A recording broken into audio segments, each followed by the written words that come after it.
আসসালামু আলাইকুম ওয়া রাহমাতুল্লাহি ওয়া বারাকাতুহু।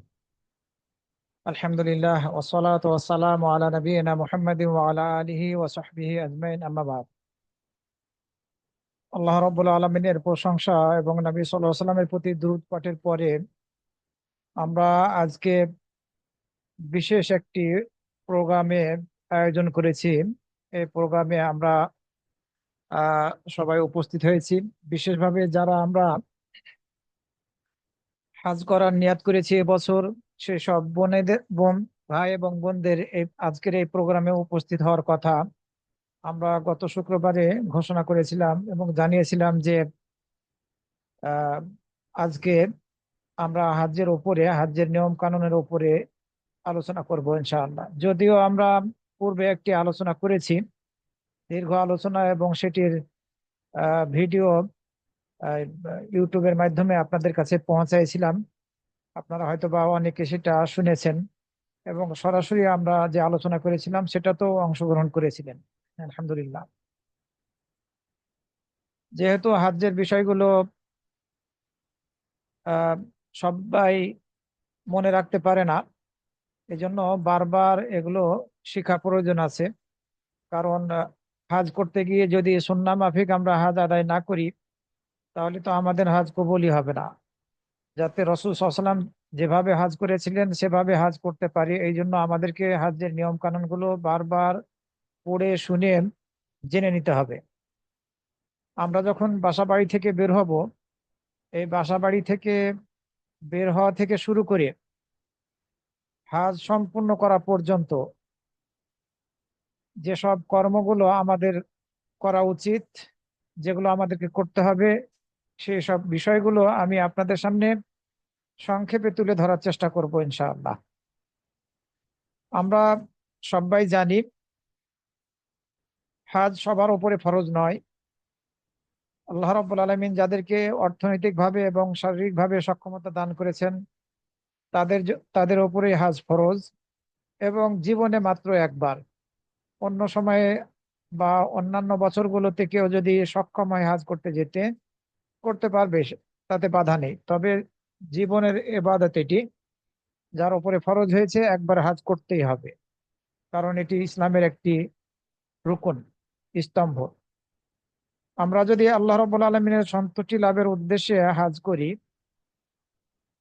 এবং হজ করতে গিয়ে কোনো প্রকার অশ্লীল কথাবার্তা, অশ্লীল কথা বা কর্মের সাথে নিজেদেরকে যুক্ত না করি, এবং কোনো পাপের সাথে জড়িত না হই, তাহলে আমরা যেন নতুন ভাবে মায়ের পেট থেকে জন্মগ্রহণ করে আসলাম।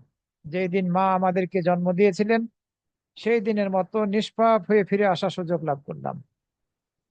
তো আমরা এই শর্তের দিকে খেয়াল রাখবো। আমাদের হজ হতে হবে মানুষকে শোনানোর জন্য। হজ করছি এমনটা যাতে না হয়। আল্লাহ রাব্বুল আলামিনের সন্তুষ্টি লাভের উদ্দেশ্যে আমাদের হজ হতে হবে। আল হাজ লিখবেন, আল হাজ লিখবেন এই শব্দটি হজ করে আসার পরে।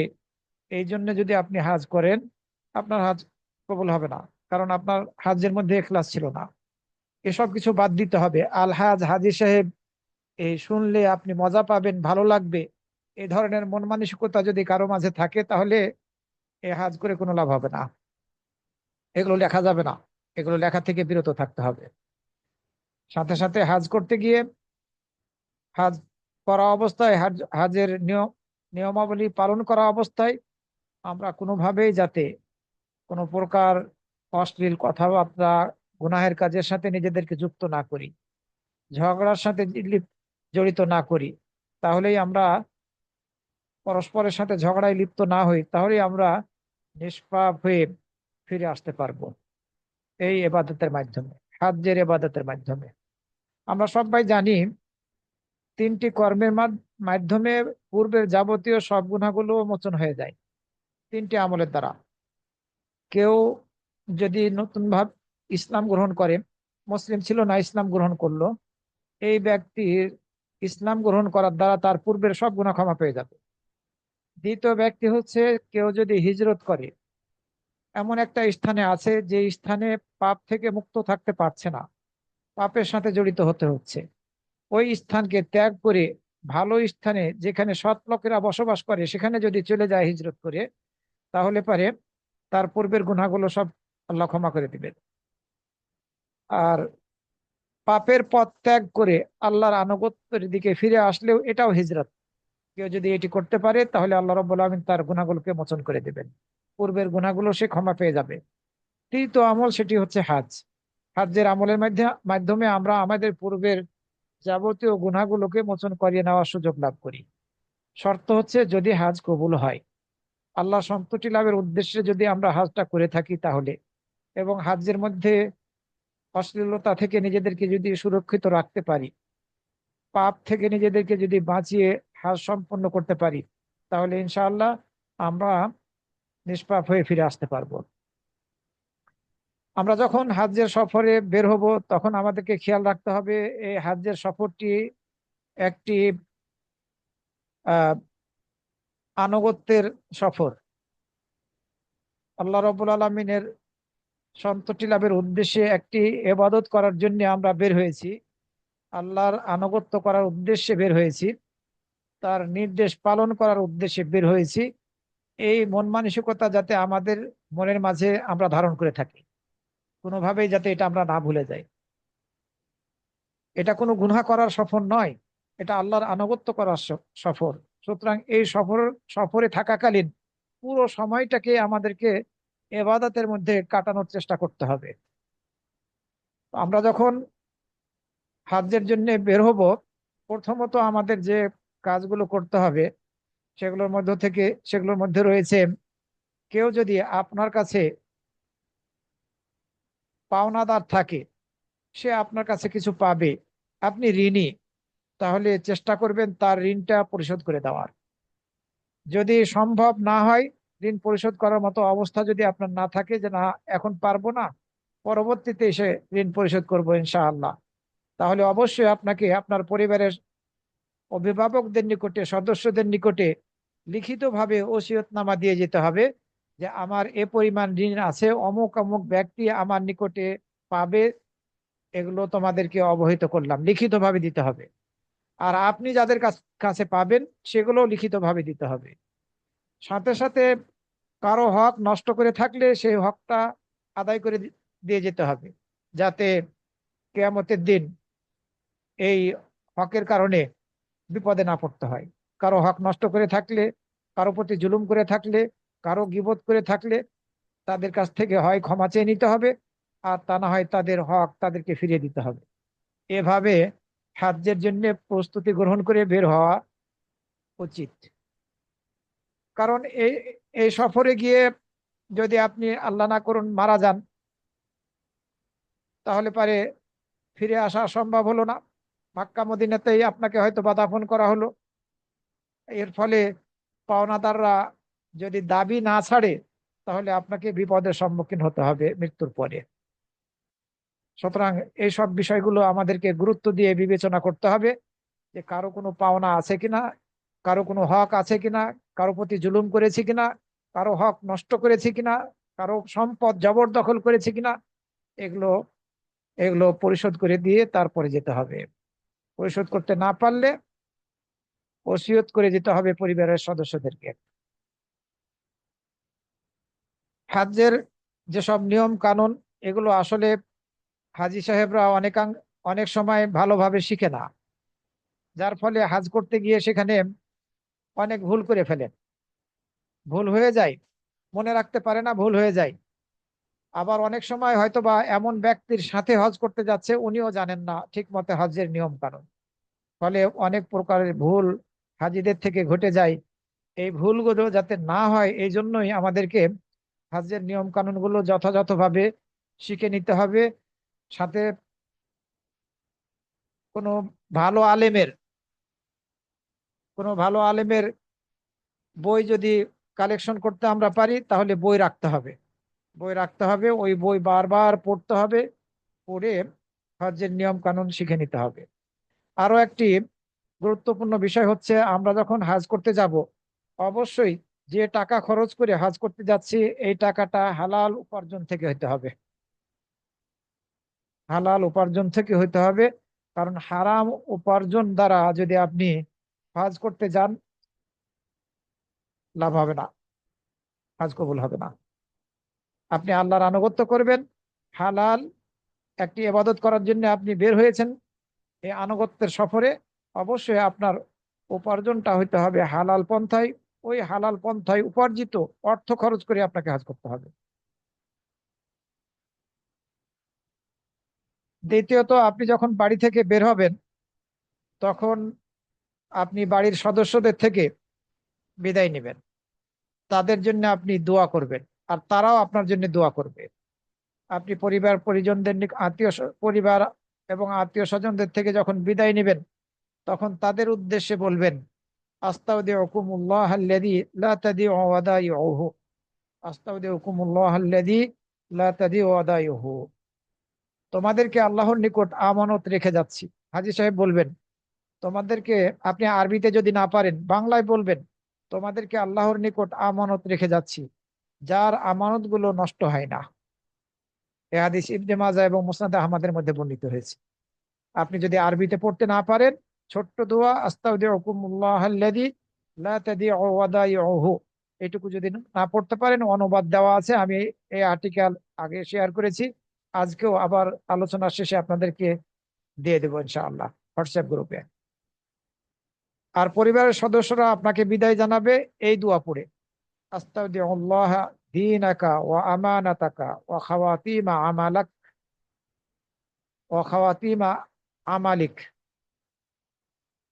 আমরাও, মানে পরিবারের সদস্য বলবে, আমরাও তোমাকে, তোমার দিনকে, তোমার আমানতকে এবং তোমার সমস্ত করণ আমল সমূহকে আল্লাহর জিম্মায় দিয়ে দিলাম। এই এই দোয়া পড়ে পরিবারের সদস্যরা বিদায় জানাবে বাড়ি থেকে যখন বের হবেন।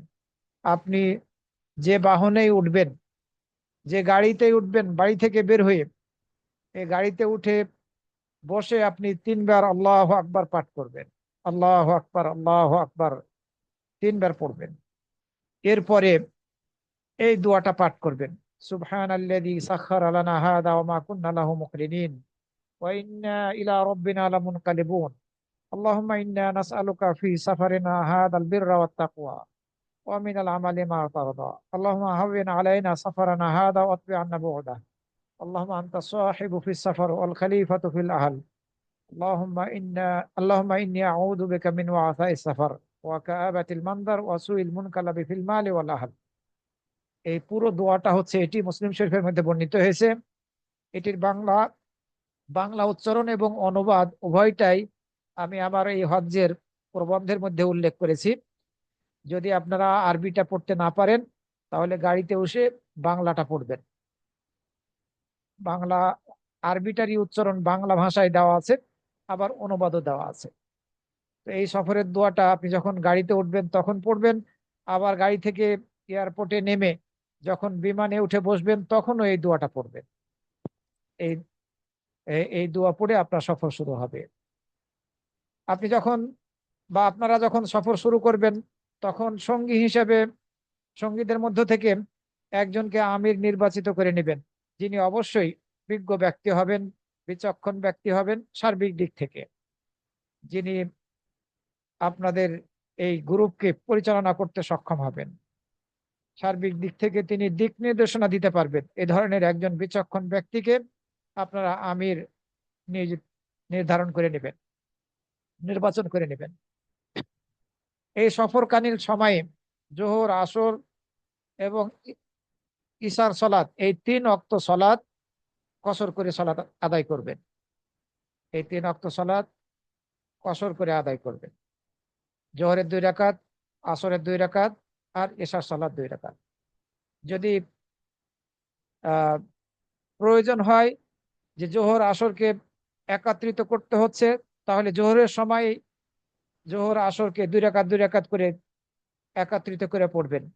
আবার যদি প্রয়োজন হয় মাগরিব এবং ইশা সালাতকে একত্রিত করা লাগছে, তা না হলে কষ্টকর, তাহলে মাগরিবের সময়ে অথবা মাগরিবের সালাতকে দেরি করে এশার সময়ে মাগরিব আর এশা একসাথে আদায় করবেন। মাগরিব আগে আদায় করবেন, এরপরে এশার সালাত 2 রাকাত আদায় করবেন।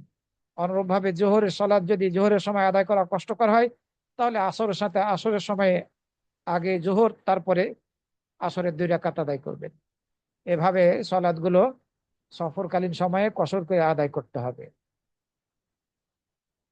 এই সফরকালীন সময়ে যেহেতু আল্লাহর আনুগত্য করার একটি সফর, জিকির, আজকার, দোয়া, কোরআন তেলাওয়াত অথবা উপকারী ক্যাসেট, এগুলো শোনার মাধ্যমে সময়কে অতিবাহিত করতে হবে। আপনি জিকির আজকারে ব্যস্ত রাখবেন, দোয়াতে ব্যস্ত রাখবেন, মুসাফিরের দোয়া কবুল হয়, কোরআন তেলাওয়াত করবেন, অথবা কোনো আলোচনা যদি মোবাইলের মধ্যে আপনার থাকে তাহলে সেগুলো শুনবেন।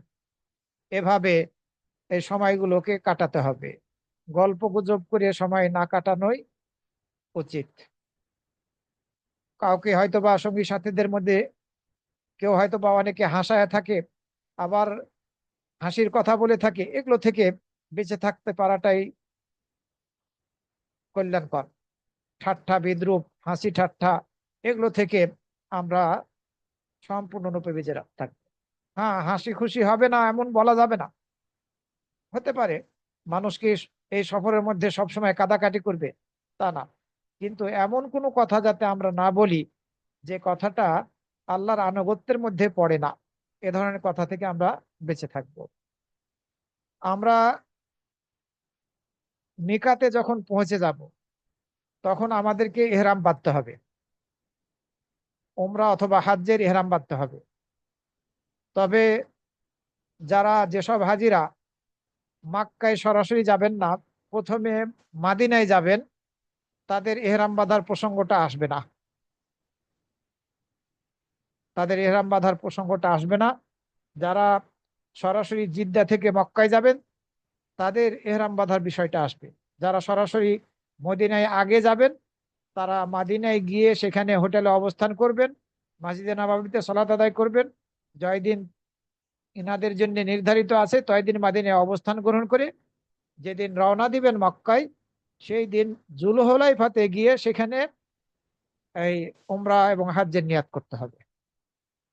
এটা খেয়াল রাখবেন। এই মাদিনায় যারা প্রথম যাবেন তাদের বিষয়টা হচ্ছে এটি। তাদেরকে বিমানের উপরে অথবা জাহাজের উপরে অথবা এ ধরনের কোনো ইহরাম বাঁধার বিষয়টা প্রসঙ্গটা তাদের ক্ষেত্রে আসবে না। বিমানে ওঠার আগেই আমরা যখন বাড়ি থেকে বের হব তখন নিজেদেরকে পরিষ্কার পরিচ্ছন্ন করে ফেলবো। যদি নখ বড় হয়ে থাকে নখগুলো কেটে ফেলবো। অবাঞ্ছিত চুল যে সবগুলো আছে আমাদের শরীরে বিভিন্ন অংশে, বগলের এবং নিম্নাংশের, এগুলোকে পরিষ্কার পরিচ্ছন্ন করব। সুন্দরভাবে পরিষ্কার পরিচ্ছন্ন হয়ে আমরা এই হজ্জের সফর শুরু করব, পরিষ্কার পরিচ্ছন্ন কাপড় পরিধান করে। আমরা যখন এয়ারপোর্টে পৌঁছে যাব, ধরুন আমরা প্রথমে মাদিনাতে যাচ্ছি না, আমরা জিদ্দায় যাচ্ছি এবং জিদ্দা থেকে মক্কায় সরাসরি চলে যাব আমরা। এক্ষেত্রে যারা পুরুষ ব্যক্তি থাকবেন তাদের এয়ারপোর্ট থেকে হজ্জের কাপড় পরে নেওয়াটা বাঞ্ছনীয়, সেটাই ভালো। আপনি যে এয়ারপোর্ট থেকে রওনা দিচ্ছেন, যদি এই এয়ারপোর্ট থেকে সরাসরি জিদ্দা চলে যান তাহলে পরে আপনি হজ্জের কাপড় পরে ফেলবেন, 2টি কাপড়, লুঙ্গি হিসাবে একটি আর একটি চাদর হিসাবে। আপনার শরীরে আর কোনো কাপড় থাকবে না। এহরামের সাদা কাপড়, লুঙ্গি অথবা লুঙ্গি এবং চাদর, 2টি কাপড়। আর যদি এমন হয় যে ট্রানজিট আছে, সেটা তুরস্কে হোক অথবা কুয়েতে হোক অথবা মিশরে হোক অথবা আরব আমিরাতে হোক, কাতারে হোক, যেখানেই হোক না কেন, যদি ট্রানজিট থাকে আর সেখানে যদি এহরামের কাপড় পরার মতো পর্যাপ্ত সময় থাকে তাহলে ওখানে গিয়ে আপনি এহরামের কাপড় পরবেন। পুরুষদের ক্ষেত্রে ওখানে আপনি ওই এয়ারপোর্টে এহরামের কাপড় পরে তারপরে বিমানে উঠবেন। কারণ যখন মিকাতে পৌঁছে যাবেন, মিকাতের নিকটবর্তী হবেন, তখন বিমান কর্তৃপক্ষ তারা ঘোষণা দিবে, তারা ঘোষণা যে বা আপনারা মিকাতের নিকটবর্তী হয়েছেন, এখন আপনারা নিয়াত করুন। তো সে সময়ে আপনি এহরামের কাপড় পরতে পারবেন না, এটা খুব কষ্টদায়ক। সুতরাং এয়ারপোর্ট থেকে যেখানে ট্রানজিট থাকবে সেখান থেকে আপনাকে এহরামের কাপড়টা পরে নিতে হবে। আর ট্রানজিট যদি না থাকে, যে এয়ারপোর্ট থেকে আপনি বিমানে উঠছেন সেখান থেকে আপনাকে এহরামের কাপড় পরেই উঠতে হবে। এরপরে যখন এই মিকাতের কাছাকাছি পৌঁছবেন, বিমানের মধ্যে ঘোষণা দেওয়া হবে যে হ্যাঁ আপনারা এখন হাজ্জের বা ওমরার নিয়াত করুন, তখন আপনাকে নিয়াত করতে হবে। বিমানের ক্ষেত্রে, পানি পথে গেলে সেক্ষেত্রে যখন আপনি মিকাতের নিকটবর্তী হবেন, সেখান থেকে তারা ঘোষণা দিবে, আপনারা তখন আহ, এহরাম বাঁধবেন। আগেই আপনাকে এহরামের কাপড় পরে থাকতে হবে। এহরামের কাপড় আপনি পরবেন, এর সাথে ঘড়ি, চশমা, অন্যান্য প্রয়োজনীয় জিনিসপত্র আপনার সাথে যদি থাকে, তাতে কোনো সমস্যা নেই। আপনার কোমরে এহরামের কাপড়কে বাঁধার জন্য যদি বেল্ট ব্যবহার করা হয়, তাতেও কোনো সমস্যা নেই। অনেক সময় এই বেল্টের মধ্যে পকেট থাকে, এই পকেটে হয়তো বা কিছু টাকা পয়সা, মেসোয়াক, গাড়ির চাবি বা আরো প্রয়োজনীয় কাগজপত্র রাখা হয়, এগুলো কোনো সমস্যা নয়, রাখতে পারবেন। যদি স্থল পথে আপনি মিকাতে পৌঁছেন, ধরুন আপনি আহ মাদিনা থেকে মক্কায় যাচ্ছেন, প্রথমে মাদিনা গেলেন, জুলহুলাইফাতে গিয়ে সেখানে আপনি যদি কোনো ফরজ সালাতের ওয়াক্তে জুলহুলাইফায় পৌঁছেন, তাহলে ফরজ সালাতটা আদায় করবেন। আদায় করার পরে পুরুষদের ক্ষেত্রে সুগন্ধি ব্যবহার করতে পারবেন, নিয়াত করার পূর্বে সুগন্ধি ব্যবহার করতে পারবেন। জুলহুলাইফায় গোসল করার ব্যবস্থা আছে, বাধ্যতামূলক না গোসল করা, তবে পরিষ্কার পরিচ্ছন্ন থাকাটা বাধ্যতামূলক। আপনি হোটেল থেকে গোসল করে পরিষ্কার পরিচ্ছন্ন হয়ে বের হবেন।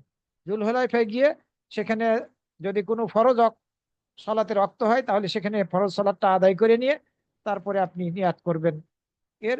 অথবা যদি ফরজ সলাতে রক্ত না হয়, তাহলে 2 রাকাত নফল সলাত আপনি আদায় করতে পারবেন, কিন্তু এই 2 রাকাত সলাতকে এই ইহরামের জন্য ইহরামের 2 রাকাত নফল সলাত বা সুন্নাত এমনটা বোঝার সুযোগ নেই।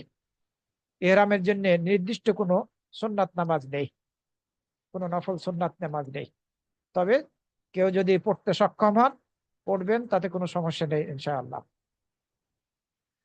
আপনি মিকাত থেকে বিমানে বিমান থেকে হোক অথবা বিমান থেকে ইহরাম বাঁধেন, নিয়াত করেন, অথবা আপনি স্থল পথে নির্দিষ্ট মিকাত থেকে নিয়াত করেন।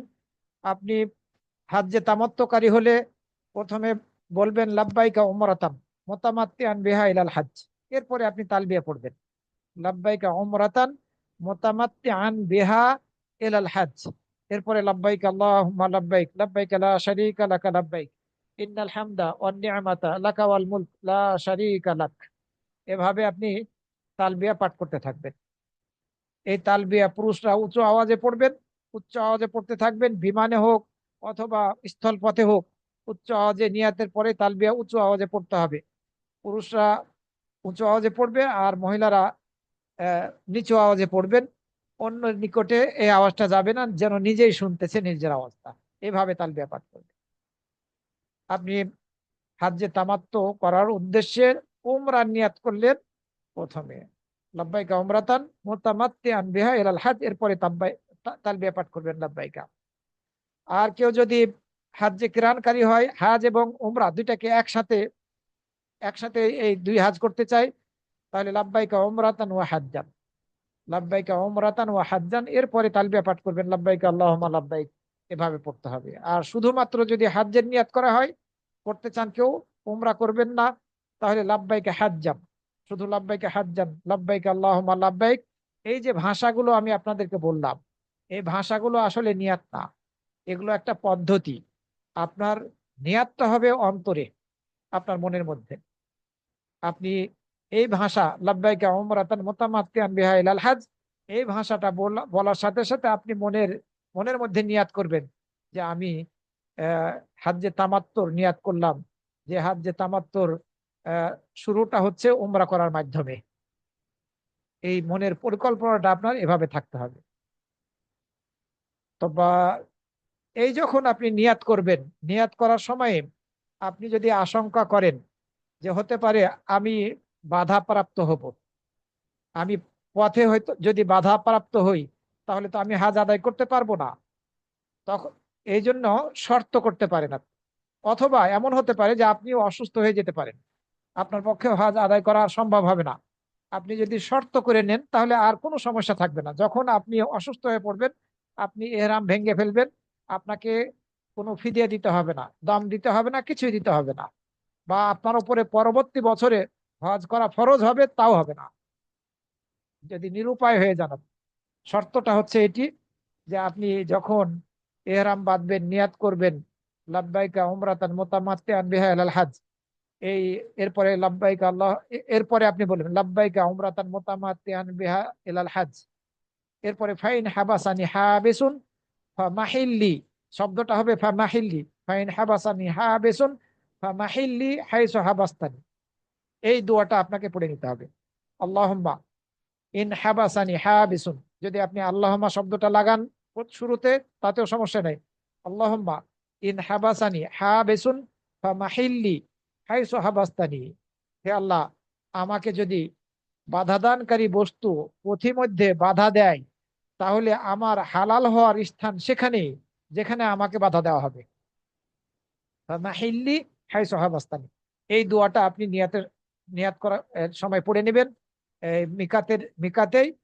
তাহলে পরে আপনি যদি রাস্তাতে বাধাপ্রাপ্ত হয়ে পড়েন অথবা আপনি অসুস্থ হয়ে পড়েন, হাজ আদায় করা আপনার পক্ষে সম্ভব হলো না, তাহলে আপনার আর কোনো সমস্যা নেই। আপনারা সবাই পড়বেন, যাতে বিপদের সম্মুখীন হলে আর সমস্যায় পড়তে না হয়। তো আপনি নিয়াত করলেন মিকাত থেকে এভাবে হাজ্জের, এই হাজ্জের নিয়াতের পরে আপনি যখন মাক্কায় পৌঁছে যাবেন, মাক্কায় পৌঁছার পরে আপনি প্রথমে হোটেলে উঠবেন, আপনাকে হোটেলে উঠানো হবে, লাগেজ গুলো হোটেলে রাখা হবে। আপনি সেখানে গিয়ে আহ, একটু হয়তো বা ক্লান্তি আছে, আপনি রেস্ট নিতে চাচ্ছেন, সমস্যা নেই, আপনি রেস্ট নিতে পারবেন ক্লান্তির কারণে। 2-1 ঘন্টা রেস্ট নিয়ে এরপরে আপনি যত তাড়াতাড়ি সম্ভব উমরা আদায় করে নেবেন, উমরা আদায় করার চেষ্টা করবেন। তবে অনেকে প্রশ্ন করে থাকেন যে আমরা ওখানে গিয়ে গোসল করতে পারবো না, কাপড় চোপড় কি পরিবর্তন করতে পারবো না? জি, পরিবর্তন করতে পারবেন। আপনার ইহরামের কাপড় যদি ডবল থাকে তাহলে আপনি পরিবর্তন করতে পারবেন, কিন্তু এই পরিবর্তন করতে গিয়ে অনেকে আবার আহ, লুঙ্গি পরে তারপরে আবার ওই আরেক সেট ইহরামের কাপড় পরে না, ওই লুঙ্গি আপনি পরিধান করতে পারবেন না। আপনি যে সেট খুলে ফেলতে চাচ্ছেন ওই সেট খুলে ফেলে আপনাকে আরেক সেট পরতে হবে। পুরুষদের ক্ষেত্রে বিশেষভাবে এগুলো খেয়াল রাখতে হবে। আর আপনি গোসল করতে চাচ্ছেন, গোসলটা না করাই ভালো, প্রয়োজন না হলে গোসল না করাই ভালো। কারণ উমরাটা শেষ করে এসে আপনি গোসল করুন চুল কাটার পরে, এটাই আপনার জন্য বেশি ভালো। আপনি গোসল করতে গেলেই দেখা যাবে যে বা আপনি হয়তো বা আপনার কিছু চুল উঠে যাচ্ছে, শরীরের কিছু চামড়া হয়তো উঠে যাচ্ছে, আপনি খেয়াল করলেন না, একটু হয়তো বা বেশি করে ঘষা দিয়ে দিলেন, চুল উঠে গেল শরীর থেকে। এই ধরনের সমস্যার সম্মুখীন হতে হতে পারে। সুতরাং সতর্কতামূলক আপনি হোটেলে গিয়ে গোসল না করে উজু করে উমরা করতে বেরিয়ে যাবেন। উমরা করে তওয়াফ করে সাফা মারওয়া সাই করার পরে আপনি চুল কেটে পবিত্র হবেন। এগুলো আমি আলোচনা করতেছি ইনশাআল্লাহ। আপনি যখন হোটেল থেকে উমরা করার উদ্দেশ্যে বের হবেন, মসজিদে হারামে প্রবেশ করবেন, এই দোয়া পড়ে বিসমিল্লাহি ওয়াসসালাতু ওয়াসসালামু আলা রাসূলিল্লাহ, বিসমিল্লাহি ওয়াসসালাতু ওয়াসসালামু আলা,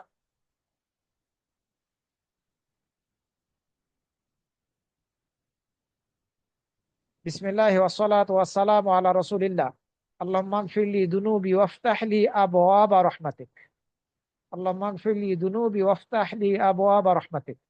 এই দোয়া পড়ে মসজিদে হারামে প্রবেশ করবেন। আপনি যদি এটি না পারেন তাহলে মসজিদ দোয়ার যেটা আমরা বলে থাকি সেই দোয়াটাই পড়বেন, কোনো সমস্যা নেই। প্রবেশের পরে আপনি কোথাও বসবেন না, সরাসরি তওয়াফের স্থানে চলে যাবেন, হাজরে আসওয়াদ বরাবর সেখানে চলে যাবেন। আর যদি এমন হয় যে না, খুব ক্লান্তি লাগতেছে, আপনার বসায় লাগবে, এরকম অবস্থা যদি হয়, তাহলে আপনি 2 রাকাত নফল সালাত তাহিয়াতুল মসজিদ পড়ে বসবেন, না পড়ে বসবেন না।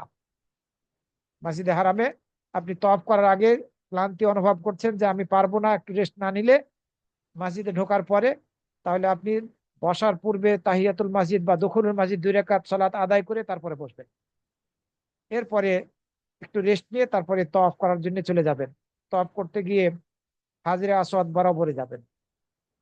তওয়াফ যে শুরু করছেন এই নিয়াত তো আপনার মনের ভিতরে আছেই। হাজরে আসওয়াদ বরাবর দাঁড়িয়ে আপনার ডান হাত দ্বারা ইশারা করবেন। হাজরে আসওয়াদকে চুমু দেওয়া অথবা স্পর্শ করা আপনার পক্ষে সম্ভব হবে না। সুতরাং আপনি ডান হাতকে উঁচু করবেন, ডান হাতের দ্বারা হাজরে আসওয়াদ বরাবর ইশারা করবেন, দুই হাত নয়, শুধু ডান হাত। এরপরে আল্লাহু আকবার বলবেন, হাত উঁচু করার সাথে সাথে আল্লাহু আকবার বলবেন। চিহ্ন দেওয়া আছে, ওই চিহ্ন বরাবরে যখন যাবেন হাজরে আসওয়াদের বরাবরে, তখন আপনি আল্লাহু আকবার বলে হাত ইশারা করে হাত উঠিয়ে আল্লাহু আকবার বলবেন। আর যদি বিসমিল্লাহ আল্লাহু আকবার বলেন তাতেও সমস্যা নেই। বাড়তি আর কোনো দোয়া নেই, বাড়তি আর কোনো দোয়া নেই। কেউ কেউ বাড়তি দোয়া বলে থাকেন, সেগুলো সুন্নাত না। তো আপনি তওয়াফ করা শুরু করবেন। এই তওয়াফ শুরু করার পূর্বে পুরুষদের জন্য দুটি করণীয় আছে, দুটি বিষয়ের দুটি জানার বিষয় আছে। এটি হচ্ছে তওয়াফুল কুদুম, তওয়াফে কুদুম বলা হয় এটাকে। তো এই তওয়াফে কুদুমের পূর্বে পুরুষদের ক্ষেত্রে দুটি করণীয় আছে। প্রথম করণীয় হচ্ছে উনি ইজতেবা করবেন। ওনার যে চাদরটা আছে, এই চাদরটার একটা অংশ তো বাম কাঁধের উপরে আছে, আর একটা অংশ ডান বগলের নিচ দিয়ে, ওই তাই এই অংশটাও বাম কাঁধের উপরে করে নিতে হবে। অর্থাৎ ডান কাঁধটা ফাঁকা থাকবে, আর এই চাদরের দুই অংশ, মাথার দুই অংশ বাম কাঁধের উপরে থাকবে। এটা করে নিতে হবে। 7 চক্কর শেষ না হওয়া পর্যন্ত এভাবেই থাকতে হবে। 7টি চক্কর, তওয়াফের 7 চক্কর শেষ না হওয়া পর্যন্ত আপনার ডান কাঁধটা ফাঁকা থাকবে পুরুষদের ক্ষেত্রে। দ্বিতীয় যে কাজটি করতে হবে সেটি হচ্ছে, তওয়াফ যখন আপনি শুরু করবেন তখন প্রথম 3 চক্কর, এই প্রথম 3 চক্করে আপনাকে দ্রুত চলতে হবে, দ্রুত চলার চেষ্টা করতে হবে। এটা শুধুমাত্র পুরুষদের ক্ষেত্রে, মহিলাদের ক্ষেত্রে নয়। কিন্তু এত ভিড়ের মধ্যে আপনার পক্ষে তো দ্রুত চলা সম্ভব নয়। আপনাকে এই দ্রুত চলার মতো অ্যাক্টিং করতে হবে। আপনার এই দুই কাঁধটা যেন আপনি দ্রুত চলছেন এভাবে হেলাতে হবে, আর পাটা ঘন ঘন ফেলতে হবে। এভাবে চললেই দ্রুত চলার মতো হবে।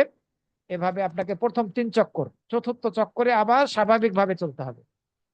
আর 7 চক্করেই আপনাকে, তওয়াফের 7 চক্করে আপনার ডান কাঁধটা খালি থাকবে। 7 চক্কর যখন শেষ হয়ে যাবে তখন আপনি আপনার এই এহরামের যে চাদরটা আছে এটি আবার কাঁধের উপর দিয়ে দুই কাঁধেই ঢেকে ফেলবেন ওই চাদর দিয়ে। তো আপনি যখন আল্লাহু আকবার বলে হাজরে আসওয়াদকে ইশারা করে আপনি তওয়াফ করা শুরু করলেন, আপনি যদি চুমু দিতে পারেন প্রথম চান্সে হাজরে আসওয়াদকে, অথবা স্পর্শ করতে পারেন, তাহলে আলহামদুলিল্লাহ। স্পর্শ করতে পারলে আপনি আপনার ওই হাতে চুমু খাবেন। কিন্তু ইশারা করে, হাজরে আসওয়াদকে ইশারা করার পরে আপনি চুমু খাবেন না, এটা করতে পারবেন না। এই তওয়াফ করা অবস্থায়, আপনি তওয়াফ যখন শুরু করলেন, তওয়াফ করা অবস্থায় জিকির আজকার, দোয়া, কোরআন তেলাওয়াত সবকিছু এগুলো আপনি করার চেষ্টা করবেন। রুকনে ইয়ামিনের নিকটে যখন আপনি পৌঁছবেন, হাজরে আসওয়াদ যে কর্নারে আছে কাবা ঘরের এর আগের কর্নার, এই রুকনে ইয়ামিনের নিকটে যখন আপনি পৌঁছবেন তখন রুকনে ইয়ামিনকে স্পর্শ করার চেষ্টা করবেন, যদি পারেন। যদি পারেন স্পর্শ করার চেষ্টা করবেন। স্পর্শ করতে পারলে আপনি ওই হাতে চুমু খাবেন না, শুধু স্পর্শ। আর যদি স্পর্শ করতে না পারেন তাহলে ইশারাও করা যাবে না রুকনে ইয়ামিনের দিকে। এই রুকনে ইয়ামিনী থেকে হাজে আসওয়াদের এই কর্নার পর্যন্ত এই জায়গায় একটা নির্দিষ্ট দোয়া আছে। সেটি হচ্ছে, রব্বানা আতিনা ফিদ দুনিয়া হাসানাতাও ওয়া ফিল আখিরাতি হাসানাতাও ওয়া কিনা আযাবান নার। এই দোয়াটা আপনি পড়বেন প্রত্যেক চক্করেই।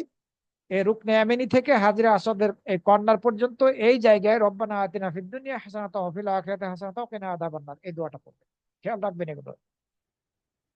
আপনি আবার হাজরে আসওয়াদ বরাবর আসলেন, দ্বিতীয় চক্কর আপনি শুরু করছেন, আপনার ডান হাতটা আবার হাজরে আসওয়াদের দিকে ইশারা করবেন, আবার আল্লাহু আকবার বলে তওয়াফ শুরু করবেন।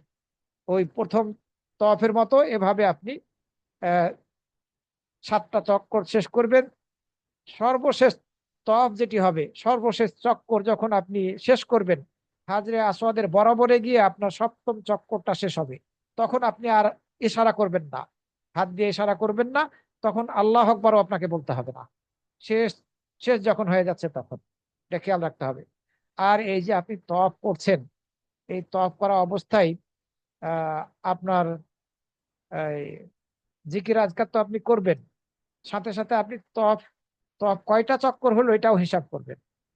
কয়েকজন মিলে আপনি হয়তো বা গ্রুপের সাথে আছেন, একে অপরের সাথে কথা বলে কনফার্ম করে নেবেন যে কয়টা হলো, প্রত্যেকটা চক্কর শেষ করবেন, কনফার্ম করে নেবেন যে কয়টা হলো, মনে রাখার চেষ্টা করবেন। একা আপনি হয়তো বা ভুলে যাবেন, আর একজন এই এতটি হলো, এটা তৃতীয় দ্বিতীয় চক্কর গেল, এটা তৃতীয় চক্কর গেল, এটা মুখে ফুটে বলে সবাই মনে রাখার চেষ্টা করতে হবে, তা না হলে ভুল হয়ে যাবে। এভাবে 7 চক্কর শেষ করার পরে আপনি মাকামে ইব্রাহিমের পিছনে যাবেন। মাকামে ইব্রাহিম আর কাবা ঘর, মাকামে ইব্রাহিমটা কাবা ঘর আর আপনার মাঝে থাকবে। আপনি এমন একটা স্থানে এই তওয়াফের পরের যে 2 রাকাত সুন্নাত নামাজ আছে এটি আপনি আদায় করবেন। তওয়াফের যে 2 রাকাত সুন্নাত নামাজ আছে এটি আপনি আদায় করবেন। যদি এই মাকামে ইব্রাহিমের পিছন দিকে দাঁড়ানো সম্ভব না হয়, তাহলে মসজিদে হারামের যে কোনো স্থানে আপনি 2 রাকাত সালাত আদায় করবেন। 2 রাকাত সালাত আদায় করার পরে আহ সুন্নাত হচ্ছে হাজরে আসওয়াদকে চুমু দেওয়া বা স্পর্শ করা, কিন্তু সম্ভব হবে না, কোনোভাবে যেতেই পারবেন না সেখানে। এরপরে জমজমের পানির নিকটে যাওয়া। জমজমের কুয়া তো বর্তমানে আমাদের দেখার কোনো সুযোগ নেই, আলহামদুলিল্লাহ আমরা দেখেছি সেই 91-92 সালে জমজমের কুয়ার নিচে, সেখানে আমরা পাশে দাঁড়িয়ে জমজমের পানি পান করেছি।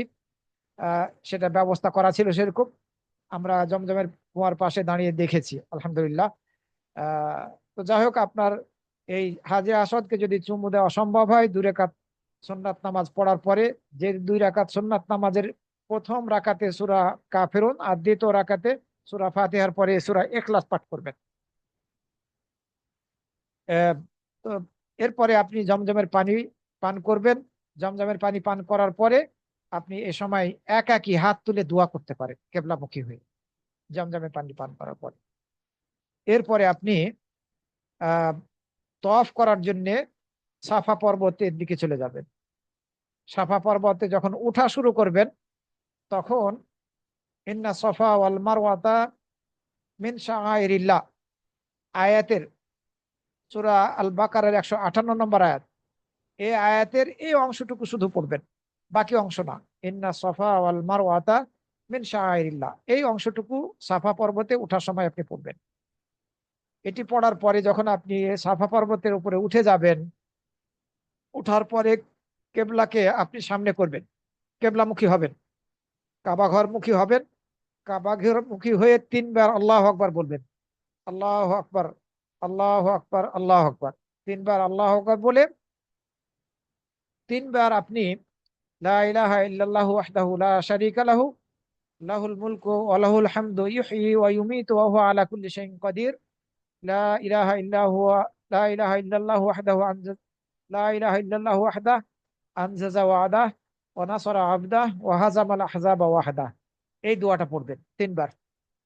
লা ইলাহা ইল্লাল্লাহু ওয়াহদাহু লা শারীকা লাহু লাহুল মুলকু ওয়া লাহুল হামদু ইহয়ি ওয়া ইউমীতু ওয়া হুয়া আলা কুল্লি শাইইন কাদির লা ইলাহা ইল্লাল্লাহু ওয়াহদাহু আনজাজা ওয়া'দাহু ওয়া নাসারা আবদাহু ওয়া হাজামাল আহজাবা ওয়াহদাহ। এই দোয়াটা 3 বার আল্লাহু আকবার বলার পরে এটি 3 বার পড়বেন।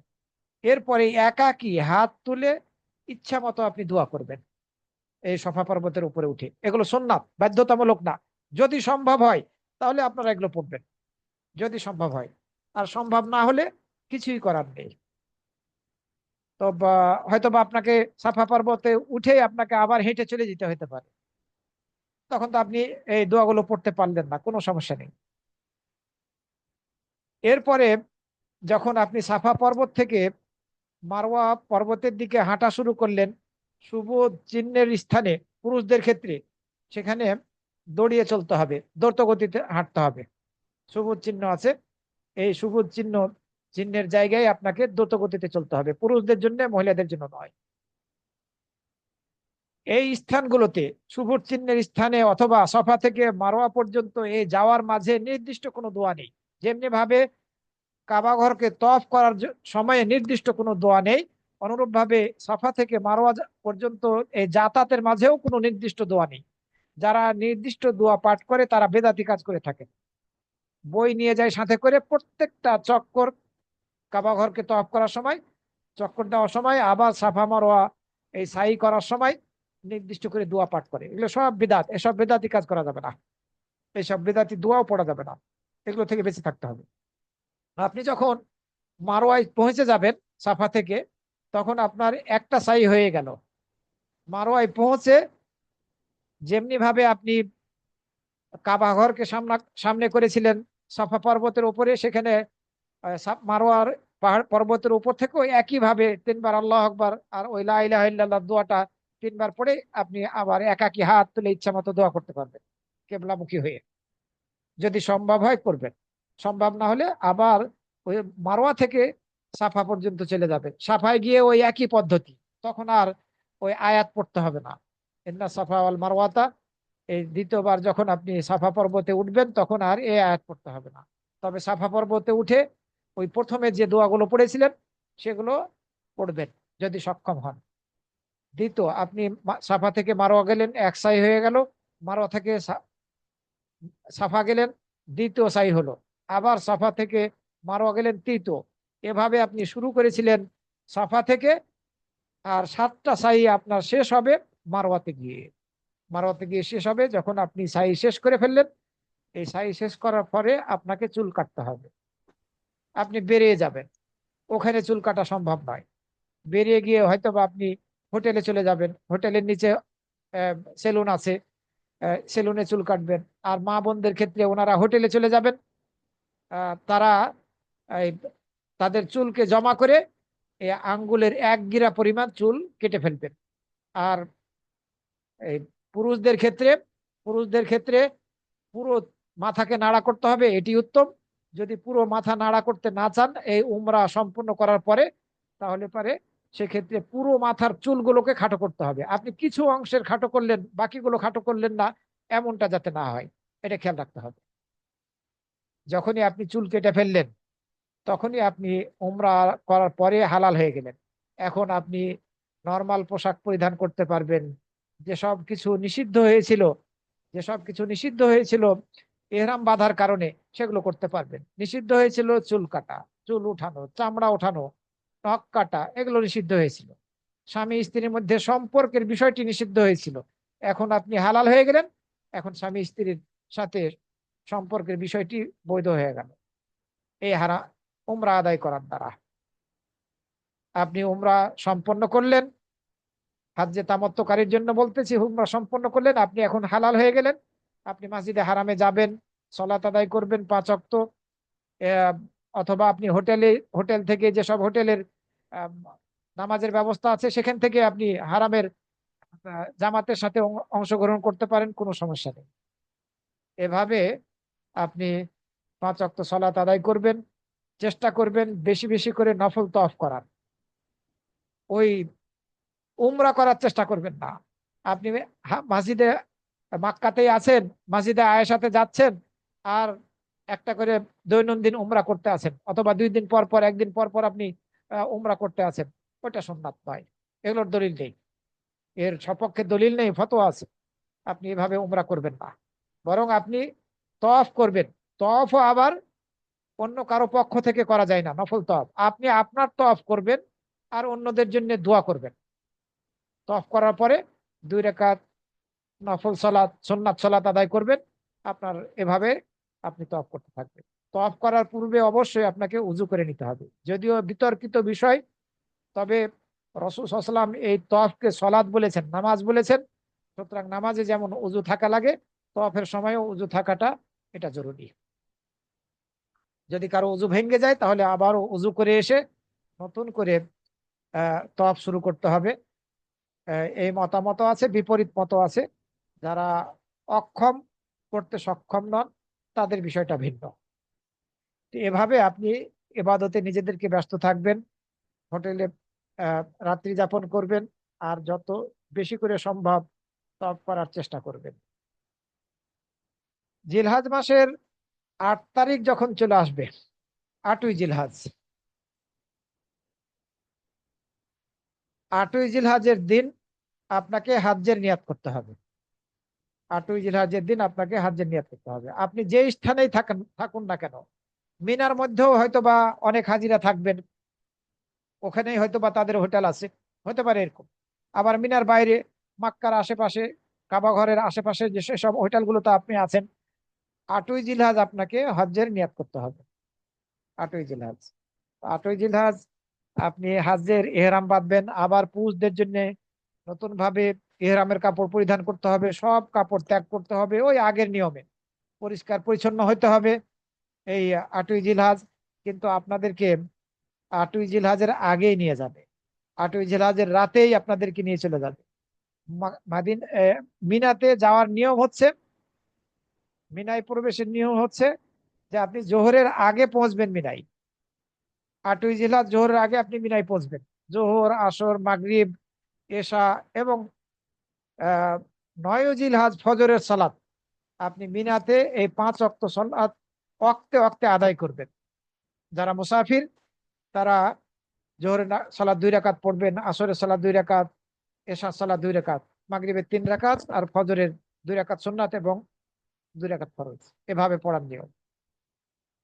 যদি স্থানীয় ইমামের পিছনে সালাত আদায় করেন তাহলে পূর্ণ সালাতে আদায় করতে হবে হারামের মতো, হারামে যেভাবে পড়বো আমরা, যেহেতু ইমাম স্থানীয় এই জন্য।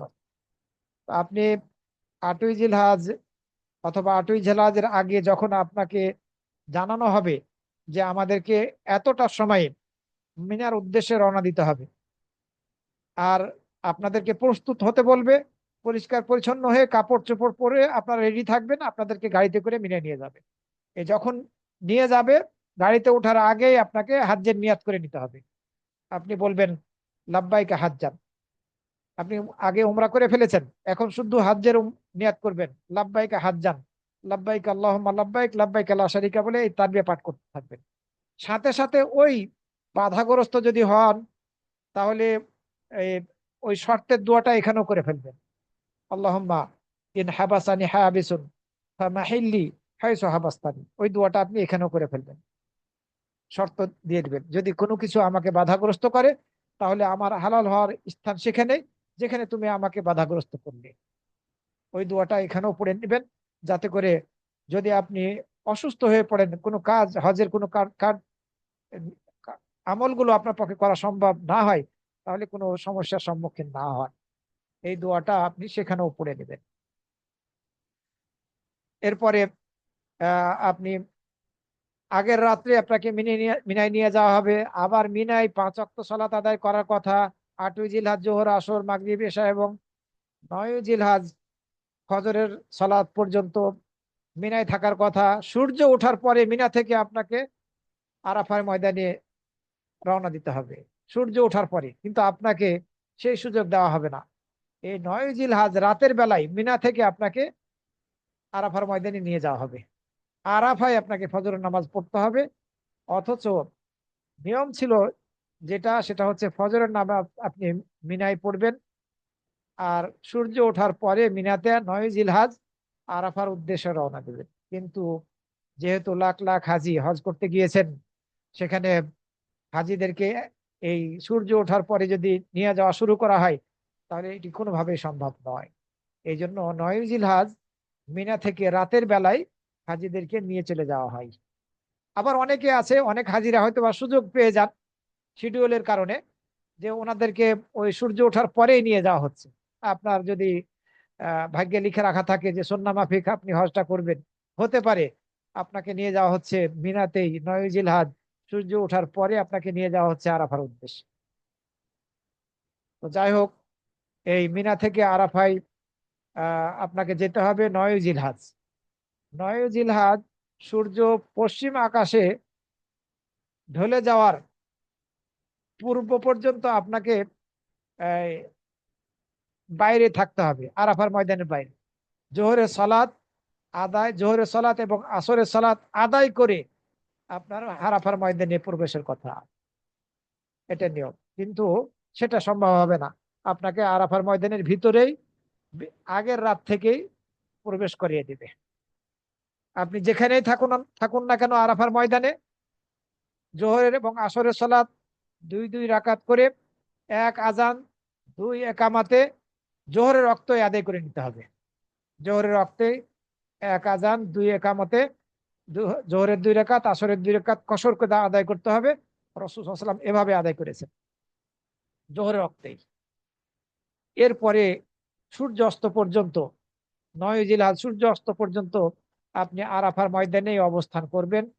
দোয়া, জিকির, আজকার এসব কিছুতে আপনাকে ব্যস্ত রাখবে। আর এই আরাফার ময়দানের সর্বোত্তম দোয়া হচ্ছে লা ইলাহা ইল্লাল্লাহু ওয়াহদাহু লা শারীকা লাহু লাহুল মুলকু ওয়া লাহুল হামদু ওয়া হুয়া আলা কুল্লি শাইইন কাদির। এটি বেশি বেশি করে পড়বেন। জোহরের এবং আসরের সালাত জোহরের ওয়াক্তে পড়ার পরে যদি সম্ভব হয় যে আহ, এই জাবালে রহমাত যেটিকে বলা হয়, এই পর্বতকে সামনে রেখে কাবা কাবা ঘরের মুখামুখি হয়ে দাঁড়িয়ে আপনি দোয়া করতে সক্ষম হন, তাহলে সেটা করবেন। কিন্তু সেটা সম্ভব হবে না। আপনাকে যে জায়গা রাখা হবে, যেই তাঁবুতে রাখা হবে, সেখানেই আপনাকে এই জোহর এবং আসরের সালাত আদায় করে নেওয়ার পরে একই হাত তুলে দোয়া করতে হবে। দোয়া কবুলের জায়গা হচ্ছে এই আরাফার ময়দান। এই আরাফাকেই বলা হয়েছে আল হাদ। আল হাদ, আল হাজ আল আরাফা। আরাফাই হচ্ছে হজ। আরাফার ময়দানে যদি কেউ অবস্থান না করে তাহলে তার হজ হবে না। তো আরাফার ময়দানে অবশ্যই অবস্থান করতে হবে। এবং এই জোহরের রক্ত থেকে পরের দিন সকাল পর্যন্ত, শুভে সাদেক পর্যন্ত কেউ যদি আরাফার ময়দানে কিছু সময় অবস্থান করার সুযোগ লাভ করে, তাহলে পরে তার হজ হয়ে যাবে। যা হোক, আরাফার ময়দানে আপনি অবস্থান করবেন সূর্য অস্ত পর্যন্ত। আহ আপনি জিকির আজকারের দোয়াতে নিজেকে ব্যস্ত রাখবেন, নিজের জন্য, আত্মীয় স্বজনের জন্য, বাবা মার জন্য, যাদের জন্য দোয়া করা প্রয়োজন মনে করবেন, আপনি দোয়া করতে থাকবেন। আর এই লা ইলাহা ইল্লাল্লাহ, এই লা ইলাহা ইল্লাল্লাহু ওয়াহদাহু লা শারীকা লাহু লাহুল মুলকু ওয়া লাহুল হামদু ওয়া হুয়া আলা কুল্লি শাইইন কাদির, এটি বেশি বেশি করে বলবেন। সূর্য যখন অস্ত চলে যাবে, সূর্যাস্তের পরে মাগরিবের নামাজ আরাফার ময়দানে পড়বেন না। আপনি রওনা দিবেন, আপনাদের জন্য গাড়ি অপেক্ষা করবে। এই গাড়িতে আপনাদেরকে উঠতে হবে। এরপরে যখন মুজদালিফায় পৌঁছবেন, সেখানে গিয়ে মাগরিব আর এশা সালাত, এক আজান দুই একামতে আদায় করবেন। মাগরিবের সালাত 3 রাকাত আর এশার সালাত 2 রাকাত। আপনি বেতরের সালাতও আদায় করতে পারবেন। কেউ কেউ বলে থাকেন যে হজ্জের সময় মুজদালিফায় বেতরের সালাত পড়তে হবে না। না, আপনি পড়তে পারবেন, কোনো সমস্যা নেই। প্রথম কাজ হবে মুজদালিফায় পৌঁছে এটি। কিন্তু এমন অবস্থার সৃষ্টি হইতে পারে যে আপনি এই মধ্যরাতের আগে মুজদালিফায় পৌঁছতে পারলেন না। রাস্তাতেই আপনার মধ্যরাত পার হয়ে যাচ্ছে, অর্থাৎ এশার সলাতের সময়ও পার হয়ে যাচ্ছে। যদি এরকম পরিস্থিতির সম্মুখীন হন, তাহলে আপনি যেখানে এশার সলাতের অক্ত পার হয়ে যাচ্ছে এরকম পরিস্থিতির সম্মুখীন হবেন, সেখানে মাগরিবের 3 রাকাত আর এশার 2 রাকাত আদায় করে নেবেন। যদি দেখেন যে মুজদালিফায় পৌঁছা সম্ভব হচ্ছে না, আমরা এটা লক্ষ্য করেছি, অনেক অনেকেই ওই মুজদালিফায় হয়তো বা রাত্রি 2টা 3টা পর্যন্ত পৌঁছতে পারছে না, ভিড়ের কারণে। রাস্তায় জ্যাম লেগে যায় এই কারণে। আর এই কারণে অনেক হাজিরা যারা হেঁটে যেতে সক্ষম, ওই গাড়ি আর সঙ্গীদেরকে ছেড়ে দিয়ে হয়তো বা তারা একটা দল হয়ে যায়, হেঁটে চলে যায়। আমরা এটা করেছি। কিন্তু এমন কোনো ব্যক্তিকে হেঁটে যাওয়ার সময় সাথে নেওয়া যাবে না যে হেঁটে যেতে সক্ষম হবে না, দুর্বল ব্যক্তি নেওয়া যাবে না। দ্বিতীয় হচ্ছে, এমন কোনো ব্যক্তির সঙ্গী হওয়া যাবে না যে রাস্তাঘাট চিনবে না, খুব সহজ চেনা, কিন্তু জানাশোনা ব্যক্তির সঙ্গ হইতে হবে যদি আপনারা হেঁটে যেতে চান। এবং আপনাদের যে দলনেতা থাকবে, অবশ্যই তার কাছ থেকে অনুমতি নিয়ে আপনারা হয়তো বা 2-4 জন হেঁটে চলে যেতে পারেন, যে না, আমরা এই গাড়ির জন্য অপেক্ষা করব না, অনেক জ্যাম পড়ে গেছে, জ্যামের কারণে পৌঁছতে পারছে না, আমরা চলে যাচ্ছি হেঁটে। আমরা হেঁটে গিয়েছি, গাড়ি ছেড়ে দিয়েছি। এবং ওই 10ই 10ই জিলহজ তাঁবুতে তাদের সাথে সাক্ষাৎ করেছি, এর আগে ওই গ্রুপের সাথে আর সাক্ষাৎ হয়নি। এভাবে আপনি মুজদালিফায় যাবেন, প্রথমে সালাত আদায় করবেন। সালাত আদায় করার পরে খাবার কিছু থাকলে খেয়ে নেবেন, ঘুমাবেন। ঘুমাবেন, আওয়াল ওয়াক্তে ফজরের সালাত আদায় করবেন। এবং সেখানে মাশআরে হারাম, আহ মাশআরুল হারাম যে মসজিদ আছে, ওই মসজিদের নিকটে গিয়ে যদি দোয়া করা সম্ভব হয় তাহলে সেটি করবেন। এটি সাধারণত সবার পক্ষে সম্ভব হবে না, কেউ গেলে হয়তো বা হারিয়ে যেতে পারে। এই জন্য আপনি যেখানেই আছেন, ফজরের সালাত আদায় করার পরে ফর্সা না হওয়া পর্যন্ত, মানে আকাশ কিছুটা পরিষ্কার না হওয়া পর্যন্ত আপনি আহ মিনার উদ্দেশ্যে রওনা দিবেন না, দোয়া করবেন। ফজরের সালাত আদায় করার পরে একাকী হাত তুলে দোয়া করবেন ইচ্ছা মতো। আপনি চাইলে রাতের বেলায় আহ 10ই জিলহজ, এটা কিন্তু 10ই জিলহজের ফজরের সালাত, এই 10ই জিলহজ ফজরের সালাত আদায় করছেন কোথায়? মুজদালিফায়। এখন যদি এমন হয় সাথে মহিলা আছে, আহ যাদের আগে মধ্যরাতে চলে যাওয়া ছাড়া কোনো উপায় নেই, বা ফজরের সালাতের 1-1.5 ঘন্টা আগে মিনার উদ্দেশ্যে যদি রওনা না দেয় তাহলে তারা যেতে পারবে না, সঙ্গী সাথীদেরকে হারাবে, এরকম যদি আশঙ্কা থাকে, অথবা যদি বৃদ্ধ লোক থাকে, তাদেরকে আগেই চলে যেতে হচ্ছে, তাহলে তারা আগেই চলে যাবেন। তবে তাদেরকে যাতে আহ তাদের সাথে এমন ধরনের লোক থাকে যে ব্যক্তি তাদেরকে নিয়ে যেতে সক্ষম হবে। এই বৃদ্ধ অথবা বৃদ্ধা, অথবা যদি শিশু বাচ্চা অথবা মহিলা, যাদের সকালবেলায় হয়তো বা ফজরের নামাজের পরে এই মিনায় পাত- যাওয়াটা সম্ভব হবে না, তারা আগেই রওনা দিতে পারবেন। এ ধরনের লোকেরা আগেই রওনা দিতে পারবেন। ওনারা আগে রওনা দিয়ে মিনায় অবস্থান গ্রহণ করবেন। মিনায় অবস্থান গ্রহণ করবেন, যে জামারাতুল আকাবা, বড় জামারাতে যেখানে পাথর মারার কথা, সেখানে সূর্য উঠার আগ পর্যন্ত পাথর মারতে পারবেন না। মিনায় পৌঁছে গেলেও পাথর মারার জন্য অপেক্ষা করবেন। সূর্য যখন উঠবে তখন ওনারা আগে ভাগে পাথর মেরে নেবেন, 7টা পাথর। যে পাথরগুলো আপনি, যে 7টি পাথর আপনি কুড়াবেন কোত্থেকে? মুজদালেফা থেকে। আর পরের দিনের 11 তারিখ, 12 তারিখ এবং 13 তারিখের পাথরগুলো মিনে থেকে কুড়াবেন। এই মুজদালেফা থেকে পাথরগুলো কুড়ানোটা এটা ঠিক না। তবে আহ, আহ, যদি কেউ নিরুপায় হয় যে না, ওখানে পাথর নাই, পাওয়া যাবে না, তাহলে সেটা ভিন্ন কথা। অনেকেই মুজদালেফা থেকে পাথর কুড়িয়ে নেয়, মুজদালেফায় পাথর খুব বেশি পরিমাণে পাওয়া যায়। তবে সেটি সঠিক না। সঠিক হচ্ছে আপনি মিনা থেকেই 11, 12, 13 তারিখের পাথর কুড়িয়ে পাথর মারবেন। আপনি যখন মুজদালিফা থেকে ফজরের নামাজ মুজদালিফায় পড়ার পরে যখন ফর্সা হয়ে যাবে, সূর্য ওঠার আগেই মিনার উদ্দেশ্যে রওনা দিবেন।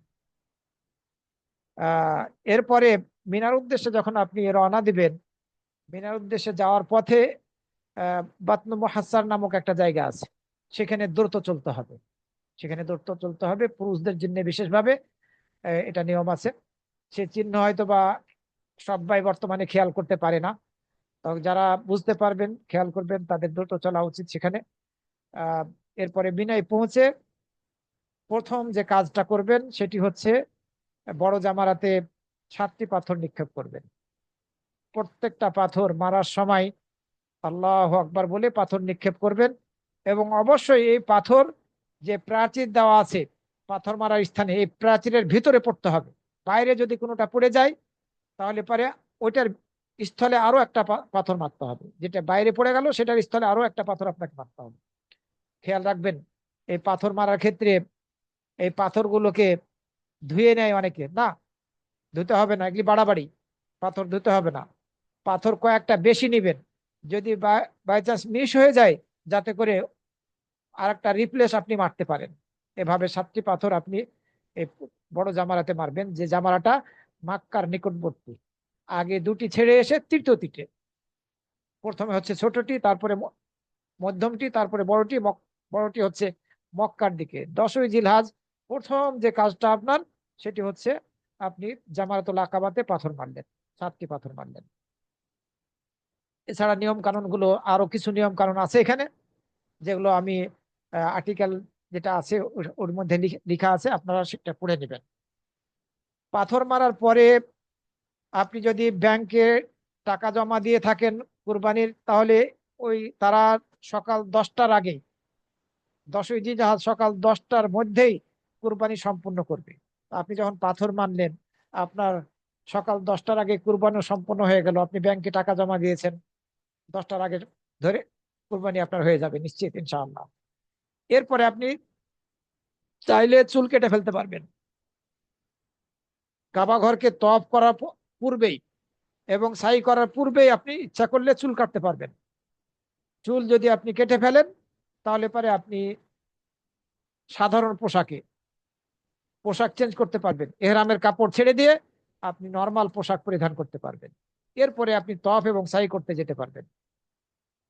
এই যে আপনি পাথর মারলেন, কোরবানি হয়ে গেল, চুল কেটে ফেললেন, এই তিনটির যে দুইটাই আপনি করে ফেলবেন, এরপরে তফ এবং সাই, এই তফ সাই, এরপরে বা চুল কাটা, পাথর মারা, এই তিনটার যে যে কোনো দুইটা আপনি আগে করে ফেলবেন। এই দুইটা করে ফেলার পরে আপনি প্রথম হালাল হয়ে গেলেন, কাপড় চেঞ্জ করতে পারবেন।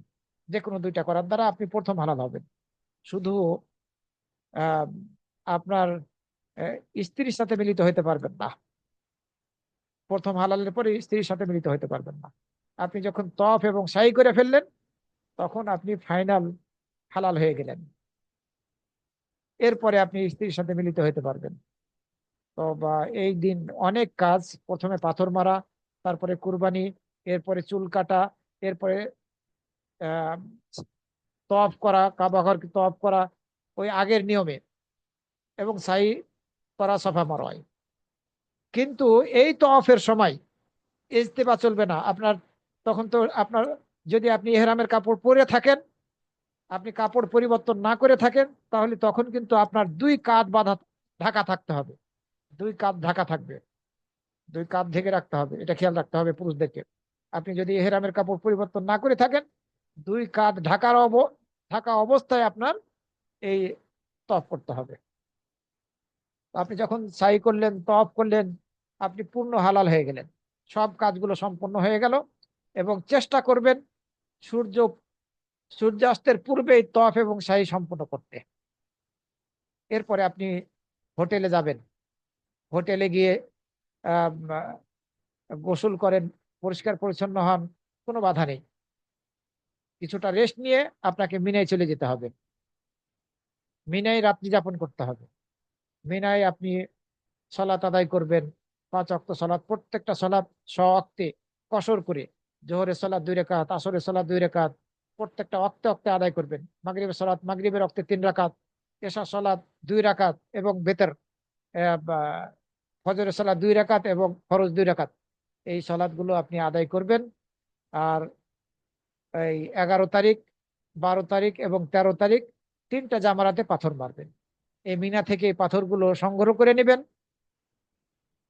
যে তাঁবুতে আছেন সেখানেই হয়তো বা পাথর পাবেন, অথবা আশেপাশে কোথাও পাথর থাকলে সেখান থেকে গিয়ে পাথরগুলো কুড়িয়ে নেবেন। 21টা পাথর, কিছু বেশি নেবেন।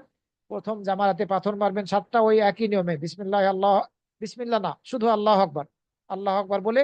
কিন্তু খেয়াল রাখতে হবে পাথর যাতে কোনো মানুষের উপরে গিয়ে না পড়ে। অনেকে আছে দূর থেকে পাথর মেরে দিল, মানুষের মাথার উপরে পড়ে মাথা ফুটে গেল, এরকম হয় অনেক সময়। ওই পাথর মারাতে দ্বারা আপনার পাথর মারা হবে না। কাছে চলে যেতে হবে। কাছে চলে যাওয়ার একটা পদ্ধতিতে আছে। আপনি যখন পাথর মারার জন্য যাচ্ছেন, এই যাওয়ার সময়, এই যখন পাথর মারার স্থানের দিকে যাচ্ছে অনেক লোকজন, শুরুর দিকে ভিড়, আপনি যদি একটু সামনের দিকে এগিয়ে যেয়ে তারপরে ডান দিকে প্রবেশ করেন, তখন সেখানে কিন্তু ভিড় থাকে না, চাপটা সে সে পরিমাণ থাকে না। তো একটু যারা সচেতন, যারা বুঝে, তাদের সাথে তাদেরকে সামনে দিয়ে আপনাকে পাথর মারতে যেতে হবে, এবং গ্রুপ হয়ে পাথর মারতে যেতে হবে। তা না হলে আপনি পাথর মারতে সক্ষম হবেন না, খুব কঠিন ব্যাপার। তো এই বিষয়গুলো খেয়াল রাখতে হবে। প্রথমটায়, ছোটটায় এবং মধ্যমটায় এবং বড়টায় 7টি করে পাথর মারবেন। এবং এর পরে পরে দোয়া করার নিয়ম আছে। আহ, কোন জায়গাতে কোথায় দাঁড়িয়ে দোয়া করবেন সেগুলো লেখা আছে, এগুলো আপনারা পড়ে নেবেন। প্রত্যেকটা পাথর মারার সময় আল্লাহ আকবার বলে পাথরগুলো নিক্ষেপ করবেন। 11 তারিখে সূর্য পশ্চিম আকাশে ঢলে যাওয়ার পথে পাথর মারতে হবে। দুপুরে সূর্য পশ্চিম আকাশে ঢলে, আবার 12 তারিখেও সূর্য পশ্চিম আকাশে ঢলে যাওয়ার পরে আপনাকে পাথর মারতে হবে। 12 তারিখে পাথর মারার পরে আপনি যদি মিনাকে ত্যাগ করতে চান, মিনা ছেড়ে যেতে চান, তাহলে সূর্য ডোবার আগে আপনাকে মিনা ত্যাগ করতে হবে। 12 তারিখ, আপনি 13 তারিখে পাথর মারতে চাচ্ছেন না, মিনায় থাকতে চাচ্ছেন না, 13 তারিখের রাতে মিনায় থাকতে চাচ্ছেন না, আপনাকে এই 12 তারিখ সূর্য ডোবার আগেই আপনাকে মিনা ত্যাগ করতে হবে, মিনার এরিয়া থেকে বেরিয়ে যেতে হবে। আপনি যদি সূর্য ডোবার আগে মিনার এরিয়া থেকে বের হতে না পারেন, তাহলে আপনাকে 13 তারিখও পাথর মারতে হবে, মিনায় অবস্থান করতে হবে 13 তারিখের রাতে। হাজী সাহেবদের অনেকেই কাবা ঘরকে তওয়াফ করে, 10ই জিলহজ কাবা ঘরকে তওয়াফ করে সাই করার পরে মিনাতে আর আসেন না, হোটেলেই থেকে যান। মারাত্মক ভুল। রাসূল সাল্লাল্লাহু আলাইহি ওয়াসাল্লামের তরিকায় হজ হবে না, এই হজ রাসূল সাল্লাল্লাহু আলাইহি ওয়াসাল্লামের তরিকায় হবে না। রাসূল সাল্লাল্লাহু আলাইহি ওয়াসাল্লাম মিনায় না থাকার অনুমতি দিয়েছেন কাদেরকে? যারা হাজিদেরকে পানি পান করাবেন এদেরকে, প্রয়োজনের তাগিদে তাদেরকে মিনায় না থাকার অনুমতি দিয়েছেন, অন্যদেরকে অনুমতি দেন নাই। এবং মিনায় রাত্রি যাপন করাটা হচ্ছে ওয়াজিব। আপনারা খেয়াল রাখবেন, অনেক মুআল্লিমরা আছে যাদের, যে গ্রুপের সাথে আপনি যাচ্ছেন, ওনারা বলবে যে আরে মিনায় থাকা ওয়াজিব নয়। রাসূল সাল্লাল্লাহু আলাইহি ওয়াসাল্লাম মিনায় থাকলেন, সবাইকে অনুমতি দিলেন না, আর আপনি মিনায় থাকা ওয়াজিব নয় এ কথা বলি। রাসূল সাল্লাল্লাহু আলাইহি ওয়াসাল্লাম যেভাবে রাত্রি যাপন করলেন মিনাতে, আপনি ওই রাসূল সাল্লাল্লাহু আলাইহি ওয়াসাল্লামের সুন্নাহ মাফিক রাত্রি যাপন করলেন না, হজ হবে কিভাবে? মিনায় যদি আপনি রাত্রি যাপন না করেন, তাহলে কিন্তু আপনাকে ফিদিয়া দিতে হবে, দাম দেওয়া লাগবে। একটা পশু জবাই করে ওই মক্কার ফকির মিসকিনদের মাঝে বিলি করতে হবে। সুতরাং আপনারা হোটেলে রাত্রি যাপন করবেন না, আপনারা মিনায় রাত্রি যাপন করবেন। প্রয়োজনে যদি হয় যে আপনাকে পাথর মেরে মক্কায় আসতে হচ্ছে, হোটেলে আসতে হচ্ছে, আপনি আসতে পারলে আসবেন, কিন্তু আবার রাত্রে গিয়ে মিনায় রাত্রি যাপন করবেন মিনায়। তো জিলহাজ, 10ই জিলহাজের দিবাগত রাত আপনি মিনায় যাপন করবেন, এবং 11ই জিলহাজের দিবাগত রাতও আপনি মিনায় যাপন করে 12 তারিখ 12ই জিলহাজ আপনি পাথর মেরে মিনা ত্যাগ করতে পারবেন, এরপরে হোটেলে আসতে পারবেন। আপনি আগের মতো আপনি আগের মতো এভাবে মক্কায় হোটেলে অবস্থান করবেন, আর মসজিদে হারামে সালাত আদায় করবেন, বেশি বেশি করে তওয়াফ করবেন। তওয়াফ করার ক্ষেত্রে অনেক ভাইরা উমরা করছেন না, কিন্তু ইহরামের কাপড় পরে নিচে যাচ্ছেন তওয়াফ করার জন্য। এটা উচিত না, এটা ধোঁকা দেওয়া হচ্ছে। আপনি নিজেকে প্রতারিত করতেছেন, একটা প্রতারণার আশ্রয় নেওয়া হচ্ছে। আপনার জন্য যাওয়া নিষেধ, যাতে ভিড় বেশি না হয়। এখন এভাবে যদি সব হাজিরা ইহরামের কাপড় পরে নিচে তওয়াফ করার জন্য যায়, তাহলে ভিড়টা কি আরো বেশি হবে না? এই নিয়ম আপনার উপরে মেনে চলা ফরজ, ওয়াজিব। আপনি এই নিয়মের উল্টা করতে পারবেন না। আপনি পুরুষ ব্যক্তি, 2 তালা দিয়ে 3 তালা দিয়ে অথবা ছাদের উপর দিয়ে আপনি তওয়াফ করুন, কোনো সমস্যা নেই। মহিলাদের জন্য অনুমতি দেওয়া হয়ে থাকে, মহিলারা নিচে গিয়ে তওয়াফ করতে পারে। তারা গ্রুপ গ্রুপ হয়ে কয়েকজন মহিলা একসাথে চলে যাবে, তওয়াফ করবে। যখন চিনে নিবে জায়গাগুলো, তখন আর কোনো সমস্যা নেই, তারা নিজেরা গিয়ে তওয়াফ করতে পারবে। এই বিষয়গুলো খেয়াল রাখতে হবে। আপনি ইবাদত করার জন্য যাচ্ছেন, কিন্তু চিট করছেন। আপনি উমরা কারী নন, অথচ আপনি উমরার কাপড় পরে আপনি নিচে গিয়ে তওয়াফ করছেন। এটা কি ঠিক হলো? মোটেই ঠিক না। এই ধরনের কাজ করবেন না। আরো একটা বিষয় যেটা ছুটে গিয়েছে, যেদিনকে আপনারা মিনাতে আসবেন হাজ্জের এহরাম বেঁধে, ওই এহরাম বাঁধার পরে কিন্তু ওই আগের মতো তালবিয়া পাঠ করতে হবে। তালবিয়া চলতে থাকবে মিনাতে থাকা অবস্থায়। এরপরে মিনা থেকে যখন আপনি আরাফাতে আসবেন, তখন তালবিয়া চলতে থাকবে। আবার আরাফা থেকে যখন আপনি মুজদালেফায় যাবেন, তখনও তালবিয়া চলতে থাকবে। মুজদালেফা থেকে আবার এই পাথর মারা পর্যন্ত এভাবে তালবিয়া আপনার চলতে থাকবে। এগুলো বিবরণ দেওয়া আছে, পড়ে নেবেন ইনশাআল্লাহ। হাজ ওমরা করা থেকে হাজের পুরো বিবরণ আমি আপনাদের সামনে সংক্ষেপে তুলে ধরার চেষ্টা করলাম। আপনি যখন মক্কা থেকে বিদায় নিবেন, সর্বশেষ আমল হবে আপনার বিদায়ী তওয়াফ। সর্বশেষ আমল হবে বিদায়ী তওয়াফ। এই বিদায়ী তওয়াফ আপনাকে করতে হবে, এটি ওয়াজিব। তবে মা বোনদের ক্ষেত্রে, তারা যদি ঋতুবতী হয়ে যেয়ে থাকে, অর্থাৎ মাসিক হায়েজ যদি চলে আসে, তাহলে তাদের জন্য তওয়াফ নেই, তাদেরকে তওয়াফ করতে হবে না। তওয়াফটা হবে সর্বশেষ আমল। তওয়াফ করার ক্ষেত্রে, বিদায়ী তওয়াফ করার ক্ষেত্রে ভুল করা হয়ে থাকে, ভুল করে থাকে অনেকেই, এবং গ্রুপ লিডাররাও অনেক সময় ভুল করে। সন্ধ্যা রাতেই তওয়াফ করে দিল, আর সকাল বেলাতে 10, হয়তো বা 8টা 9টার দিকে, পরের দিন 8টা 9টার দিকে তাদেরকে এই নিয়ে যাচ্ছে মক্কা থেকে, হয় মাদিনার উদ্দেশ্যে অথবা এয়ারপোর্টের উদ্দেশ্যে। এই তওয়াফ, এটা তওয়াফুল ওয়াদা, বিদায়ী তওয়াফ হিসাবে গণ্য হবে না। যদি আপনি সন্ধ্যা রাতেই তওয়াফ করে ফেলেন বিদায়ী তওয়াফ, এরপরে আপনি রাতের বেলা মক্কায় হোটেলে ঘুমাচ্ছেন, আপনার ওই তওয়াফ বাতিল, ওই তওয়াফটা বিদায়ী তওয়াফ হিসাবে গণ্য হবে না। আপনি শেষ রাতে, আপনাকে হয়তোবা সকাল 10টার দিকে গাড়িতে উঠতে হবে বলা হয়েছে, এর আগে আপনারা প্রস্তুত থাকবেন, ল্যাগেজ ট্যাগেজ বেঁধে আপনি সব ল্যাগেজ গুলো আগের রাতে বেঁধে রাখবেন, সবকিছু গুছিয়ে রাখবেন। ভোর রাত্রে আপনি চলে যাবেন হারামে, বিদায় তফটা আপনি শেষ রাতে করবেন, এরপরে ফজরের নামাজ পড়ে হোটেলে চলে আসবেন। এরপরে আপনি গাড়ির জন্য অপেক্ষা করুন, গাড়ি যখন আসবে তখন আপনি আহ রওনা দিবেন, হয় মাদিনার উদ্দেশ্যে আর না হয় এয়ারপোর্টের উদ্দেশ্যে। আর আগের দিন বা একদিন 2 দিন আগেই আপনি বিদায়ী তফ করে নেবেন, ওটা বিদায়ী তফ হিসেবে গণ্য হবে না, আপনাকে পুনরায় তফ করতে হবে। এভাবে এটা খেয়াল রাখতে হবে, এই ভুল যাতে আমরা না করি। আল্লাহ রাব্বুল আলামিন আমাদের সকলকে সহিহ সুন্নাহ মাফিক হজ আদায় করার তৌফিক দান করুন। আকুলু কওলি হাদা ওয়া আস্তাগফিরুল্লাহ লি ওয়া লাকুম। জি ভাইয়া, আসসালামু আলাইকুম। ওয়ালাইকুম সালাম ওয়া রাহমাতুল্লাহ। আহ ইসে মুজাদ্দালিফায় যে নবীজি বিতের পড়তেন, এটার রেফারেন্সটা একটু দিতে পারবেন প্লিজ? আলিফায় বেতার পড়েননি, এটার কোনো রেফারেন্স নাই আমার কাছে। ব্যাপক ভিত্তিক হাদিস আছে, রাসূল সাল্লাল্লাহু আলাইহি ওয়াসাল্লাম সফরে বেতরের নামাজ পড়েছেন পড়েছেন যদিও বেতরের নামাজ পড়াটা ওয়াজিব না। রাসূল সাল্লাল্লাহু আলাইহি ওয়াসাল্লাম বেতরের নামাজ সফরে পড়েছেন, মুজদালিফায় রাত্রি যাপন করলে ওটাও সফর, আপনি পড়তে পারবেন, না এর কোনো দলিল নেই। ব্যাপক ভিত্তিক হাদিস আছে, সফরে রাসূল সাল্লাল্লাহু আলাইহি ওয়াসাল্লাম বেতরের নামাজ পড়েছেন, আপনি পড়তে পারবেন। তো ওই যে পড়ছেন, যে এটার একটু দলিলটা দিতে পারবেন প্লিজ? সফরে বেতরের নামাজ পড়েছেন এটার দলিল আছে, আর মুজদালিফায় সফরের রাসূল সাল্লাল্লাহু আলাইহি ওয়াসাল্লাম বেতরের নামাজ পড়েননি এটার দলিল নেই। সফরে পড়েছেন তো মুজদালিফায় থাকাকালীন ওইটা সফর, আরাফায় থাকাকালীন ওইটা সফর, মিনাতে থাকাকালীন ওইটা সফর, তো সফরে আপনার পড়তে বাধা নেই। আপনি যদি বেতরের নামাজ নাও পড়েন সফরে, আপনি গুনাহগার হবেন না। বেতন নামাজ ওয়াজিব না, সঠিক হচ্ছে বেতন নামাজ সুন্নাহ মুআক্কাদা। রাসূল সাল্লাল্লাহু আলাইহি ওয়াসাল্লাম সফরেও পড়েছেন, বাড়িতে থাকা অবস্থাও পড়েছেন। তো মুজদালিফা এটা একটা সফর। ব্যাপক ভিত্তিক হাদিস আছে, রাসূল সাল্লাল্লাহু আলাইহি ওয়াসাল্লাম সফরে বেতরের নামাজ পড়েছেন, ওই ব্যাপক ভিত্তিক হাদিসের কারণে আপনি মুজদালিফাও বেতরের নামাজ পড়তে পারবেন।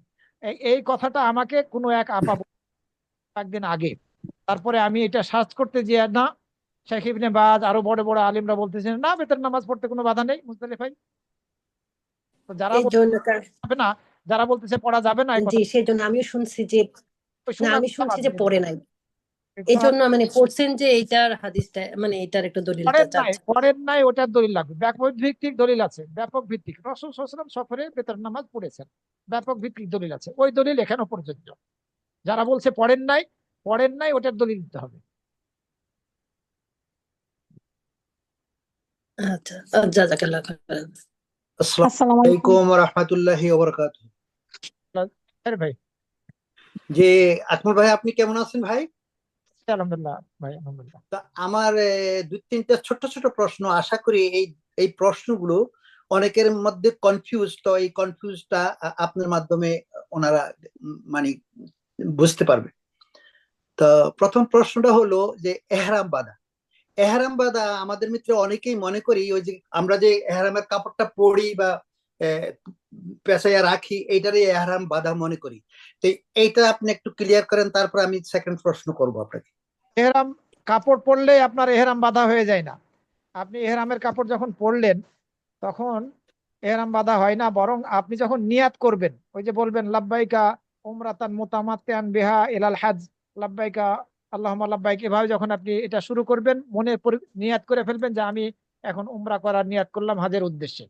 তো তখন আপনার নিয়াত এহরামে আপনি বাঁধলেন, তখন এহরাম বাঁধা হয়, এর আগে না। এহরাম আপনি এহরামের কাপড় পরিধান করলেন, আগেরটা হচ্ছে এই অবস্থা। আর যখন আপনি নিয়াত করে ফেললেন লাব্বাইকা উমরাতান মুতামাত্তিআন বিহা, মনের পরিকল্পনা সাথে নিয়ে, তখন আপনি এহরাম বাঁধলেন, তখন থেকে, এর আগে না। আহ এই বিষয়টা জি খেয়াল তাই। রাখতে হবে। আর এই এই নিয়াত, আপনি এহরামের কাপড় পরেছেন পরেছেন পুরুষরা এই পরার পরেও আতর ব্যবহার করতে পারবেন, ওই নিয়াত না করার পূর্ব পর্যন্ত। জি, আলহামদুলিল্লাহ। তো সেকেন্ড প্রশ্ন হলো ভাই, আমাদের উপমহাদেশের ম্যাক্সিমাম আমরা ওই যে মসজিদে গিয়ে ঢুকি, দুঃখল মসজিদটা ম্যাক্সিমাম লোকই পড়ে না, এইটার কোনো গুরুত্বই দেয় না। এইটা সম্বন্ধে আপনি একটু বলেন। আহ, তাহিয়াতুল মসজিদ যেটা। যদি যদি না বসে, উমরা করতে গিয়ে হাজ করতে গিয়ে যদি হারামে গিয়ে না বসে, তাহলে পারে এই আপনার পড়ার প্রয়োজন নেই, সরাসরি যদি তওয়াফ করতে চলে যায়। কিন্তু যদি গিয়ে বসে তাহলে অবশ্যই এই 2 রাকাত না পড়ে বসবে না। আর থার্ড কোশ্চেন হলো, আমরা ওখানে তো জানি যে প্রত্যেক সালাতে সালাতুল জানাজা হয়। তো এই বিশেষ করে উপমহাদেশের সবাইরা, ইভেন কি বড় বড় পাগড়িওয়ালারা, এক হাত লম্বা টুপিও পড়ানোওয়ালা আমাদের দেশের হুজুররা, ওনারাও এই জিনিসটা করে। ওই যে ওইখান থেকে অ্যানাউন্স করে যে একটা জানাজার সালা হবে, ওরা করে কি তখন ওইটাই করে কি ওই সুন্নত পড়ে। সুন্নত পড়তে গিয়া এই যে জানাজার সালাটা মিস করে, অনেকেই মিস করে, অনেকে হয়তো তাড়াহুড়া করে পড়ে, বা এক রাকাত পড়লো, বা এটা পুরাপুরি পাইলো না জানাজার সালাটা। এখন হারাম শরীফে তো মনে করেন আমি মনে করি একটা জানাজা মিস করা মানে 1 লক্ষ জানাজা মিস করা। এইটা করে থাকে আমাদের কন্টিনেন্টের লোকগুলো। এটা সম্বন্ধে আপনি একটু বলেন। আসলে জানাজা সালাতটা ফরজে কিফায়া, এটা ফরজে আইন না। যদি পর্যাপ্ত পরিমাণে জানাজা সালাত আদায় করে এই পরিমাণ লোক থাকে, তাহলে পরে অন্যদের উপরে এটা ফরজ থাকে না। প্রথম কথা হচ্ছে এটা। তো জানাজার সালাত আদায় করার অনেক ফজিলত রয়েছে। আমরা তো এই সুযোগটা পাচ্ছি জানাজার সালাত আদায় করার, সুতরাং এই সুযোগটা হাতছাড়া করাটা ঠিক হবে না।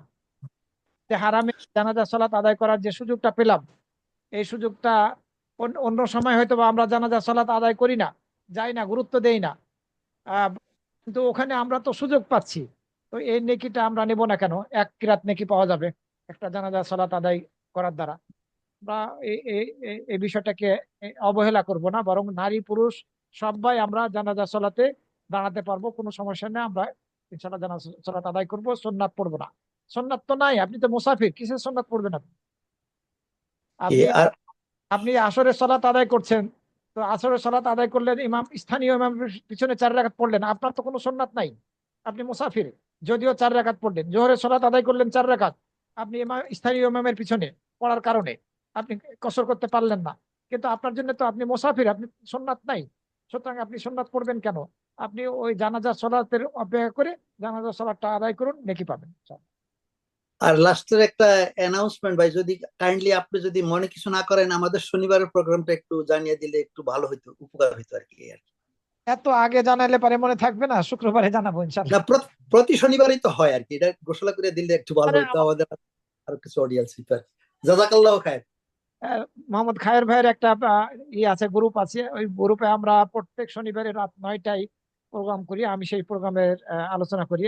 আপনারা যারা অংশগ্রহণ করতে ইচ্ছুক, ইনশাআল্লাহ প্রত্যেক শনিবার বাংলাদেশ টাইম রাত 9টা এবং আমেরিকান টাইম সকাল 11টা শুরু হয়ে থাকে। আচ্ছা, আরো একটা অ্যানাউন্সমেন্ট আছে, সেটা হচ্ছে যে আজকেই আমেরিকান টাইম 3টায়, নিউ ইয়র্ক টাইম 3টায় আমাদের ফারহানা আপা বিশেষভাবে, যারা যেসব বোনেরা হাজ করতে যাবেন, বোনদের জন্য না, এটা বোনদের জন্য, ভাইদের জন্য না, শুধুমাত্র বোনেরা ওই প্রোগ্রামটাতে অংশগ্রহণ করবেন যারা হজ করতে যাবেন। সেখানে বিশেষভাবে যারা হায়েজের সাথে হয়তো বা এই সফরে যুক্ত হয়ে যাবেন, তাদের সাথে সংশ্লিষ্ট মাসলাগুলো উনি ডিটেলস আলোচনা করবেন। আজকে নিউ ইয়র্ক টাইম 3টায় আমাদের হোয়াটসঅ্যাপ গ্রুপে এটার লিঙ্ক দেওয়া আছে, আপনারা দেখেন, পাবেন। এটার লিঙ্ক দেওয়া আছে, উনি লিঙ্ক দিয়েছেন, সেই লিঙ্ক অনুযায়ী আপনারা প্রবেশ করবেন। 3টার সময় নিউ ইয়র্ক টাইম। উনি শুধু বোনদের ক্ষেত্রে এটা পুনরায় অংশগ্রহণ করার চেষ্টা করবেন ইনশাআল্লাহ। আলহামদুলিল্লাহ। সিস্টারকে থ্যাংক ইউ জানাবেন এই প্রোগ্রামটার জন্য, উনি উনি খুব একটা ভালো কাজ করতেছেন। আলহামদুলিল্লাহ। আসসালামু আলাইকুম, আমার নাম শফিক। আমার একটা প্রশ্ন ছিল, 13 তারিখে মিনা থাকাটা কি মোর রিওয়ার্ডিং, বেশি সওয়াব পাওয়া যায়? না, আপনি থাকলে অবশ্যই নাকি পাবেন, যদি না থাকতে পারেন গুনাহগার হবেন না। আচ্ছা, আর 3 ধরনের হজ আছে, কোন হজটা সবচেয়ে বেশি রিওয়ার্ডিং? হজ্জে তামাত্তু সবচেয়ে ভালো। যে হাজে তামাত্তু, যে হাজে আপনার উমরা করার পরে হালাল হয়ে গেলেন, চুল কাটার মাধ্যমে উমরা করে শেষ করে, এরপরে 8ই জিলহজ বা মিনাতে যাওয়ার আগে আপনি যেখানে থাকবেন সেখান থেকে আবার ইহরাম বাঁধলেন, হাজ্জের ইহরাম, ওই হাজটা সবচেয়ে, এই হাজ্জে তামাত্তুটা সবচেয়ে বেশি উত্তম। রাসূল সাল্লাল্লাহু আলাইহি ওয়াসাল্লাম কিন্তু হাজ্জে কিরান হযরত মুহাম্মদ সাল্লাল্লাহু আলাইহি ওয়াসাল্লাম তো হজে কিরান পালন করেছিলেন। ওটাই বলছি ভাই, রাসূল সাল্লাল্লাহু আলাইহি ওয়াসাল্লাম হাজ্জে কিরান করেছিলেন, কারণ ওনার সাথে হাজ্জের হাদি ছিল, পশু ছিল। সাথে যাদের পশু থাকবে তাদের জন্য হাজ কিরান করতে হবে তাদেরকে। রাসূল সাল্লাল্লাহু আলাইহি ওয়াসাল্লামের পশু থাকার কারণে ওনাকে কিরান করতে হয়েছিল। কিন্তু যদি পশু না থাকতো তাহলে উনি হাজ্জে কিরান করতেন না, এটি কামনা করেছিলেন যে আমি যেটা আগে যে পরে জেনেছি সেটা যদি আগে জানতাম তাহলে আমি হাজ্জে কিরান করতাম না, হাদি আমি সাথে করে আনতাম না, আমি হাজ্জে তামাত্তু করতাম। রাসূল সাল্লাল্লাহু আলাইহি ওয়াসাল্লাম এটা কামনা করেছিলেন। তো যেটা তা উত্তম, আমরা তো ভাই আমি শেষ পয়সাটা করে আগেই দিয়ে দিছি, সুতরাং আমরা তো পশু নিয়ে গেছি ধরা যেতে ভাই পারে, তার কারণ পশুর পয়সা আগেই দিয়ে ভাই দিয়েছি। আমি শেষ করে নিই। তো আমরা রাসূল সাল্লাল্লাহু আলাইহি ওয়াসাল্লাম মাদিনা থেকে হাজ্জের হাজি নিয়ে গিয়েছেন সাথে করে। আর এই জন্য রাসূল সাল্লাল্লাহু আলাইহি ওয়াসাল্লাম কামনা করেছেন যে হাজ্জে তামাত্তু করার। সুতরাং যেটা উত্তম সেটা কামনা করার কথা। উনি বলেছেন যেটা পরে জেনেছি সেটা যদি আগে জানতাম তাহলে আমি এই হাজ করতাম না, এই এই হাদিস সাথে করে আনতাম না, এই কথা বলেছেন। কথা এটা বোঝার চেষ্টা করতে হবে। আর আপনি যেটা বলছেন যে আমরা টাকা আগে দিয়ে দিছি, কাকে টাকা আগে দিয়েছেন? আপনি হজ গ্রুপকে। গ্রুপ লিডার কি উনি পশু সাথে করে নিয়ে যায়? বলেন ভাই, উনি কি পশু সাথে করে নিয়ে যায়? ওটা ওই লিডারকে দিয়েছেন। উনি ওই 10ই জিলহজ হয়তো বা আগের দিন বা 2-1 দিন, 10ই জিলহজের 2-1 দিন আগে, 3-4 দিন আগে যে কন্টাক্ট করে আসবে যে আমি তোমার কাছ থেকে এতটি ছাগল নিব, দুম্বা নিব, এরকম করে আসতে পারে। আর আর না হয় আপনি ব্যাংকে জমা দিবেন। আপনি পাঠালেন কেমনে, আপনি সাথে করে নিয়ে আসলেন কেমনে হাজের পশু, তা তো হলো না। না, ওইটাকে এটার সাথে তুলনা করা যাবে না। জাযাকাল্লাহ খায়রান। এটা হাজ্জে তামাত্তু করাই সর্বোত্তম হজ। রাসূল সাল্লাল্লাহু আলাইহি ওয়াসাল্লাম হাজ্জে কিরান করেছিলেন, সেটা তার সাথে পশু ছিল এই কারণে। পশু না থাকলে তিনি হাজ্জে কিরান করতেন না, তা হাজ্জে তামাত্তু করতেন। হাজ্জে তামাত্তু করার কামনা করেছিলেন তিনি। আসসালামু আলাইকুম মাযহাবে রহমতুল্লাহি কোন কোন ওয়াবারাকাতুহ। মাযহাবে এটা বলা হয়েছে যে হাজ্জে কিরানটা বেশি উত্তম, সেটা সেটা আসলে সঠিক না। তা সত্য। আসসালামু আলাইকুম রহমতুল্লাহি ওয়াবারাকাতুহ। আমি নিউ ইয়র্ক থেকে বলছি, আমি শাহরিন বলছি। শোনা যাচ্ছে সাহেব? শুনতে পাচ্ছেন? জি, শুনতে পাচ্ছি, বলুন আপনার। হ্যাঁ, আমার প্রশ্নটা হচ্ছে, আমি এবার হজে যাচ্ছি। আমি এর আগে আপনার সাথে কথা হয়েছে, আপনার সাথে। তো আমাদের আগে যাব আমরা মদিনাতে। তো মদিনা থেকে আসবো মক্কাতে। তো জুলহুলাইফা যেটা আমাদের মিকাতে, আমরা এই ট্রেনে আসবো। আমরা কি তখন অ্যানাউন্সমেন্ট করবে নাকি এটা জানি না। এটা অবশ্যই কি করবে, অ্যানাউন্স? অবশ্যই করবে, অবশ্যই করবে। আপনারা ওখানে তাদের ট্রেনের মধ্যেই পড়বে, রাইট? ট্রেনে ট্রেনে ট্রেনে অ্যানাউন্সমেন্ট করে। জি, ও, ওখানে যাক। ওখানে যোগাযোগ করবেন, যারা গাইড আছে তারা আপনাদেরকে সবকিছু জানাবে। আপনার ওকে, পুরুষ ব্যক্তি যিনি থাকবেন উনি ইহরামের কাপড় হোটেল থেকে পরে নেবেন, পরিষ্কার পরিচ্ছন্ন হয়ে থাকবেন। আপনারা যে কাপড়টা এই উমরার জন্য পরতে চাবেন, মহিলাদের জন্য নির্দিষ্ট কোনো পোশাক নেই। আহ, যে কাপড়ই পরবেন, মুখ ঢাকে খোলা রাখতে হবে হজ্জের ক্ষেত্রে। যে সব বিষয়গুলো আছে সেগুলো খেয়াল রাখতে হবে। হজ্জের মধ্যে যাতে কোনো ত্রুটি বিচ্যুতি ইহরাম অবস্থায় নিয়াত করার পরে যাতে না হয় সেগুলোর দিকে খেয়াল রাখতে হবে। তো যাই হোক, ওটা আপনার অ্যানাউন্সমেন্ট করবে ওখানে, আপনাদেরকে ঘোষণা জাজাকাল্লাহ খাইরান। আসসালামু আলাইকুম রহমতুল্লাহ বারাকাতু। আমি কয়েকটা প্রশ্ন কি বলুন। হলো, উম, আপনার রাতে যদি তাওয়াফে ইফাদা করা হয় তাহলে কি দম দিতে হবে? সন্ধ্যার পর হয়ে গেল, সূর্য ডোবার পরে যদি হয় এরকম, সেই ক্ষেত্রে এটা কি দম লাগবে? এটা কারো কারো মতামত, তবে বেশিরভাগ আলেম ওলামাদের মতামত হচ্ছে দিতে হবে না। দিতে হবে না। জি। আর একটা কোশ্চেন হলো, আরাফার সময় আরাফাতে অবস্থানকালে যদি কোনো নামাজের ওয়াক্ত না হয়, সে যে কোনো নফল নামাজ হাজিরা আর হলো কি না, আপনার না সেজদা এটা সেজদা সুন্নাহ এরকম। না। না, ওরকম সিজদা করার নিয়ম নাই, নফল নামাজও পড়ারও নিয়ম নাই। জি, সে আরাফাতে আমরা তো হোক, সঠিক জানি মুজদালিফায় না হোক, এর জন্য। মিনাতে হোক, নফল নামাজ পড়ার নিয়ম নাই। জি, সেটাই আমি এক জায়গায় আপনার ইউটিউবে দেখলাম, তো এর জন্য জিজ্ঞেস না, করলাম, অত জানি বেদাতি না। আছে, আমাদের দেশের অনেক বেদাতি আছে, এরা নামাজ পড়াইতে থাকে। জি, আমরা যদি না জানি তাহলে তো দেখা দেখি করে ফেললে বেদাত হয়ে যাবে, এর জন্য আর কি এটা কনফার্ম হলাম।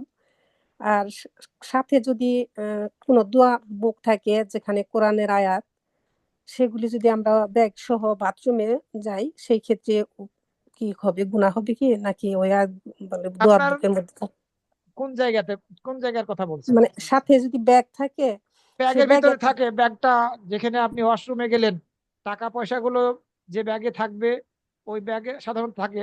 ওই প্রত্যেকটা ওয়াশরুমের মধ্যে আপনার একটা জায়গা থাকে যেখানে ব্যাগ ঝুলিয়ে রাখার মতো, ওখানে আপনি ঝুলিয়ে রাখবেন। আপনি তো নিরুপায়, করবেন কি, করার কিছু নাই। সেটা তবে মিনে আরাফার কথা তবে বলছি। ব্যাগের ভিতরে কোরআন রাখবেন না। না, কোরআন না, এমনি দু একটা আয়াত হঠাৎ থেকে যেতে পারে, দোয়ার বুক রাখলে তো দোয়া থাকে দরুদ অনেক সময়। সমস্যা না, সমস্যা নেই ইনশাআল্লাহ। যদি না নিয়ে যে ঢুকতে পারেন সেটাই ভালো। এখন আপনি যদি নিরুপায় হন যে হারিয়ে যাওয়ার আশঙ্কা আছে, তাহলে তো সেক্ষেত্রে কিছু করার নেই। জি। আর মদিনায় যে রোজা জিয়ারতের নিয়মটা একটু বলবেন, সেখানে যে আমরা কতটুকু পর্যন্ত করতে পারবো সীমার মধ্যে, যা বেদাত আপনার না হয়? মাদিনাতে যাওয়াটা হাজ্জের সাথে কোনো প্রকার সম্পৃক্ততা নেই। তবে মাদিনাতে আমরা যেয়ে থাকি হজ করতে গেলে আমাদেরকে নিয়ে যাওয়া হয়। সেখানে মাদিনার মসজিদে সলাত আদায় করলে অন্য জায়গায় 1000 সলাত আদায় করার চেয়েও মাদিনার মসজিদে 1 ওয়াক্ত সলাত আদায় করা এটি বেশি উত্তম। এবং রওজা রওজা যে জায়গাটা আছে রাসূল সাল্লাল্লাহু আলাইহি ওয়াসাল্লামের ঘর আর মিম্বারের মাঝে, এই জায়গাটা হচ্ছে জান্নাতের একটা বাগান বলা হয়েছে, রাউদাতুম মিন রিয়াদিল জান্নাহ। রাসূল সাল্লামের কবরটা রওজা নয়, রওজা হচ্ছে তার ঘর, আর এই মিম্বারের মাঝের স্থানটা হচ্ছে রওজা। এটা রওজাতুম মিন রিয়াদিল জান্নাহ। এটি আমি আপনাদের মদিনার ফজিলত সম্পর্কে আলোচনা করতে গিয়ে জুমার দিনে বিস্তারিত আলোচনা করেছি। ওখানে যদি সুযোগ পান 2 রাকাত সালাত আদায় করার, তাহলে সেখানে 2 রাকাত সালাত আদায় করলেন। এছাড়া আহ, বাড়তি কোনো কিছু নেই। ওখানে সালাত আদায় করলেও আপনি অন্য মাদিনার মসজিদ ছাড়া অন্য জায়গায় 1000 সালাত আদায় করলে ওই সালাতের চাইতে এই 2 রাকাত সালাত বেশি উত্তম। যে ওখানে আমরা যে নফল নামাজ পড়বো, নাকি ওখানে যদি নামাজের ওয়াক্ত থাকে ওই নামাজের ওয়াক্তের রক্ত নামাজটা যদি হয়ে যায় তাহলে তো নামাজের রক্ত আপনি সুযোগ পেয়ে গেলেন। নামাজের রক্ত যখন হতে যাচ্ছে তখন আপনাদেরকে ঢোকালো, হয়তো আপনাদেরকে আর বের করবে না, ওখানে বসে আপনি ফরজ নামাজ পড়ার সুযোগ লাভ করলেন, ভালো। এখন যদি ওই ওই সুযোগ না পান, হয়তো আপনাকে 5 মিনিট 6 মিনিট বা 10 মিনিট রাখার পরে আপনাকে আবার বের বের করে দিবে, তখন আপনি 2 রাকাত নফল নামাজ পড়লেন, বসে তারপরে দোয়া করলেন, আল্লাহর রহমত কামনা করলেন। ওই জায়গাটাতে হয়তো বা আল্লাহ রাব্বুল আলামিন তার বিশেষ রহমত নাজিল করে থাকেন। যে তারপর হলো ঈদের দিনের যে তাকবীর, যারা হাজি তারা কি ওই তাকবীর পড়বে? আল্লাহু আকবার, আল্লাহু আকবার, লিল্লাহিল হামদ, এগুলি বা তালবিয়া আল্লাহু পড়বে, আকবার, তালবিয়া পড়বে, শুধুই তালবিয়া, শুধু নাকি তালবিয়া। যে এগুলি আর করতে হবে না যেগুলা আমরা ঈদের দিনে করে থাকি, অথবা আল্লাহু আকবার কাবীরা ওয়া আলহামদুলিল্লাহি কাসীরা, এগুলি? পড়লে সমস্যা নেই, তবে তালবিয়া বেশি করে পড়বে। জি। আর আমরা কি দুরূদ পড়তে পারবো আরাফাতে? এই দরুদ পড়তে পারবেন, এটা তো জিকির, পড়তে পারবেন। জি, জাযাকাল্লাহু খাইরান। জি আচ্ছা। ভাইয়া, আসসালামু আলাইকুম। আচ্ছা, মক্কাতে যে নামাজ পড়লে 1 লক্ষ সওয়াব, এটা কি শুধু ইসে যে পড়তে হবে বাইতুল্লাহর কাছে, নাকি হোটেল থেকে বের হয়ে রাস্তা অথবা যে কোনো জায়গায় পড়লেই 1 লক্ষ সওয়াব হবে? এই বিষয়টি আলোচনা করেছি আপা গত শুক্রবার, গত শুক্রবারের আগের শুক্রবারে।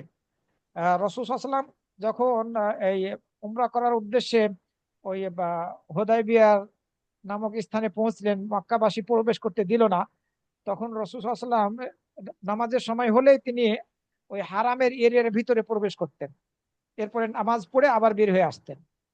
তো রাসূল সাল্লাল্লাহু আলাইহি ওয়াসাল্লাম এভাবে প্রত্যেকটা নামাজের সময় ওই হারামের ভিতরে গিয়ে, হারামের এরিয়ার ভিতরে গিয়ে সালাত আদায় করতেন। এর থেকে কেউ কেউ দলিল দিয়েছেন যে এই হারামের এরিয়ার ভিতরে যে কোনো মসজিদে সালাত আদায় করলে ওই একই নেকি লাভ করা যাবে, অর্থাৎ 1 লক্ষ সালাতের চেয়েও বেশি উত্তম হবে। এই মতামত দিয়েছেন কোনো কোনো আলেম, সবাই এই কথা মতামত দেয়নি। তো তো হারামের এরিয়াটা কতটুকু ভাইয়া, কতটুকু পর্যন্ত? হারামের এরিয়া এক এক দিকে এক এক পরিমাণ আছে, কোনো দিকে 7 কিলোমিটার, কোনো দিকে এভাবে এভাবে আছে আর কি। আপনারা একটু যদি গুগল সার্চ করেন তাহলে এটা পেয়ে যাবেন, গুগল। আচ্ছা, জাযাকাল্লাহু খাইরান ভাইয়া। আমার মুশকিল আরেকটা প্রশ্ন ছিল হারামে শায়েখ। আপনি আপনি হোটেলের যে মসজিদ আছে, এই মসজিদে আপনি মহিলাদের জন্য জায়গা আছে, যদি এই ধরনের সিস্টেম করা থাকে যে মসজিদে হারামের সলাতের সাথে সে সলাতটা আদায় করতে পারছেন, তাহলে ওই একই নেকি পাবেন, আপনি একই নাকি পাবেন। অথবা আপনি জি। যদি হারামে না গিয়ে আহ হোটেলেই নামাজ পড়েন, যে না আমার ওই সুযোগ নেই হোটেল থেকে, আপনি হোটেলে নামাজ পড়ছেন, ওই মসজিদে হারামের নামাজ পড়ার চেয়ে মহিলাদের জন্য হোটেলে সালাত আদায় করা বেশি উত্তম, বেশি নাকি পাবেন। না, আমরা তো ওই সিস্টেমে পড়লাম, রাস্তায় বের হয়ে ওই ইমামের ইমামতিতে নামাজ পড়ছি একই নাকি রাস্তাতে। পাবেন, একই নাকি পাবেন। কিন্তু আবার অনেকে বলে না, ওখানে বাইতুল্লাহর সামনে যেয়ে পড়তে হবে। না না, ওই ওই জামাতের সাথে আপনি পড়ছেন, একই নাকি পাবেন, কোনো সমস্যা নেই। জি, ওই জামাতে পড়ছিলাম আমরা, তো ওনারা অনেকেই বলে যে এটা যে না, ওখানে যেয়ে পড়তে হবে। না না, ওটা আপনি তো ওই জামাতের সাথে পড়ছেন, যদি আপনি সামনের কাতারের গুলোর দিকে বেশি থাকতে পারেন সেটি ভালো, সেটি উত্তম। সামনের কাতারগুলির ফজিলত বর্ণিত হয়েছে না, তো আপনি জি যেতে পারলেন না তো তখন তো আপনি নিরুপায়, কি করবেন? জাজাকাল্লাহ খাইরান ভাইয়া। আল্লাহ তাই আমার আরেকটা প্রশ্ন ছিল, আমরা তো নর্মালি আমরা আসরের নামাজের পরে আমরা ওই যে নফল নামাজ পড়ি না। তা ওই যে আমরা যখন হজে যাব তখন কি আসরের নামাজের পরে নফল নামাজ গুলা পড়তে পারবো, না আপ- একই নিয়ম? আপনি মুসাফির না? মুসাফিরের জি যে নফল নামাজ নাই। কসর। আপনি আপনি আসরের নামাজ ফরজ যেটা সেটা 2 রাকাত পড়ছেন, আবার নফলকে গুরুত্ব দিবেন কেমনে? ও আমার আচ্ছা ঠিক বুঝতে আছে, না পান। আমি ভাবছি যে আপনি 16টা মনে করছেন। তাহাজ্জুদের নামাজ পড়ে অভ্যস্ত থাকলে আপনি তাহাজ্জুদের নামাজ পড়বেন।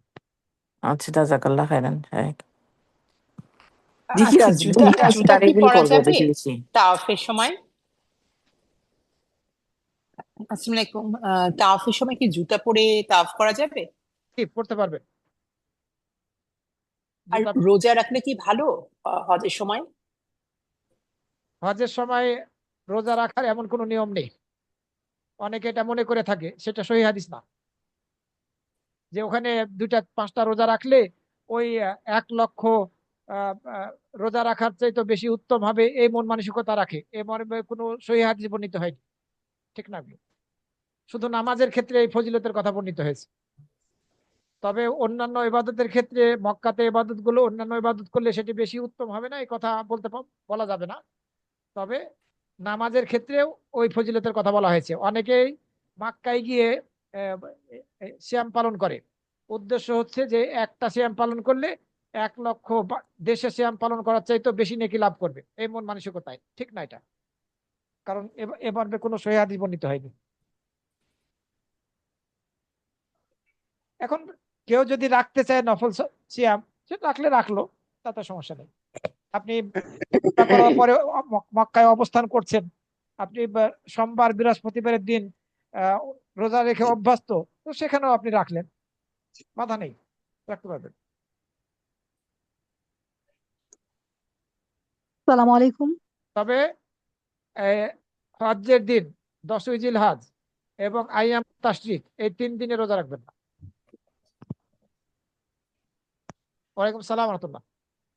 ভাইয়া আমার কোশ্চেন ছিল যে আপনি যে বিদায়ী তাওয়াফের কথা বললেন, তা এখন যদি হাজবেন্ডের সাথে যদি বিদায়ী তাওয়াফটা রাতে করে ফেলি, এখন সকালে যদি দেখি যে আমি একটু সময় আছে, আমি একা একা কি আবার গিয়ে তাওয়াফ করে আসতে পারবো? আপনি হাজবেন্ডকে উনি ওনার সাথে করে ফেলবেন কেন? ওনাকে নিয়ে ভোর রাত্রে করবেন। তা একা একা তাওয়াফ করা যাবে না, না পরে আবার তাওয়াফ করা যাবে না বিদায়ী তাওয়াফ করার পর? একা একা একা মানে আগে তো আপনি করে ফেলতে পারবেন না বিদায়ী তওয়াফ। আপনি প্রথম আচ্ছা, রাতে করে ফেললেন, এটা তো করা ঠিক হলো না। আপনি প্রথম রাতে তওয়াফ করে ফেলে আপনি রাতে গিয়ে ঘুমালেন, ওটা তো ওই তওয়াফ তো আপনার বিদায়ী তওয়াফ হলো না।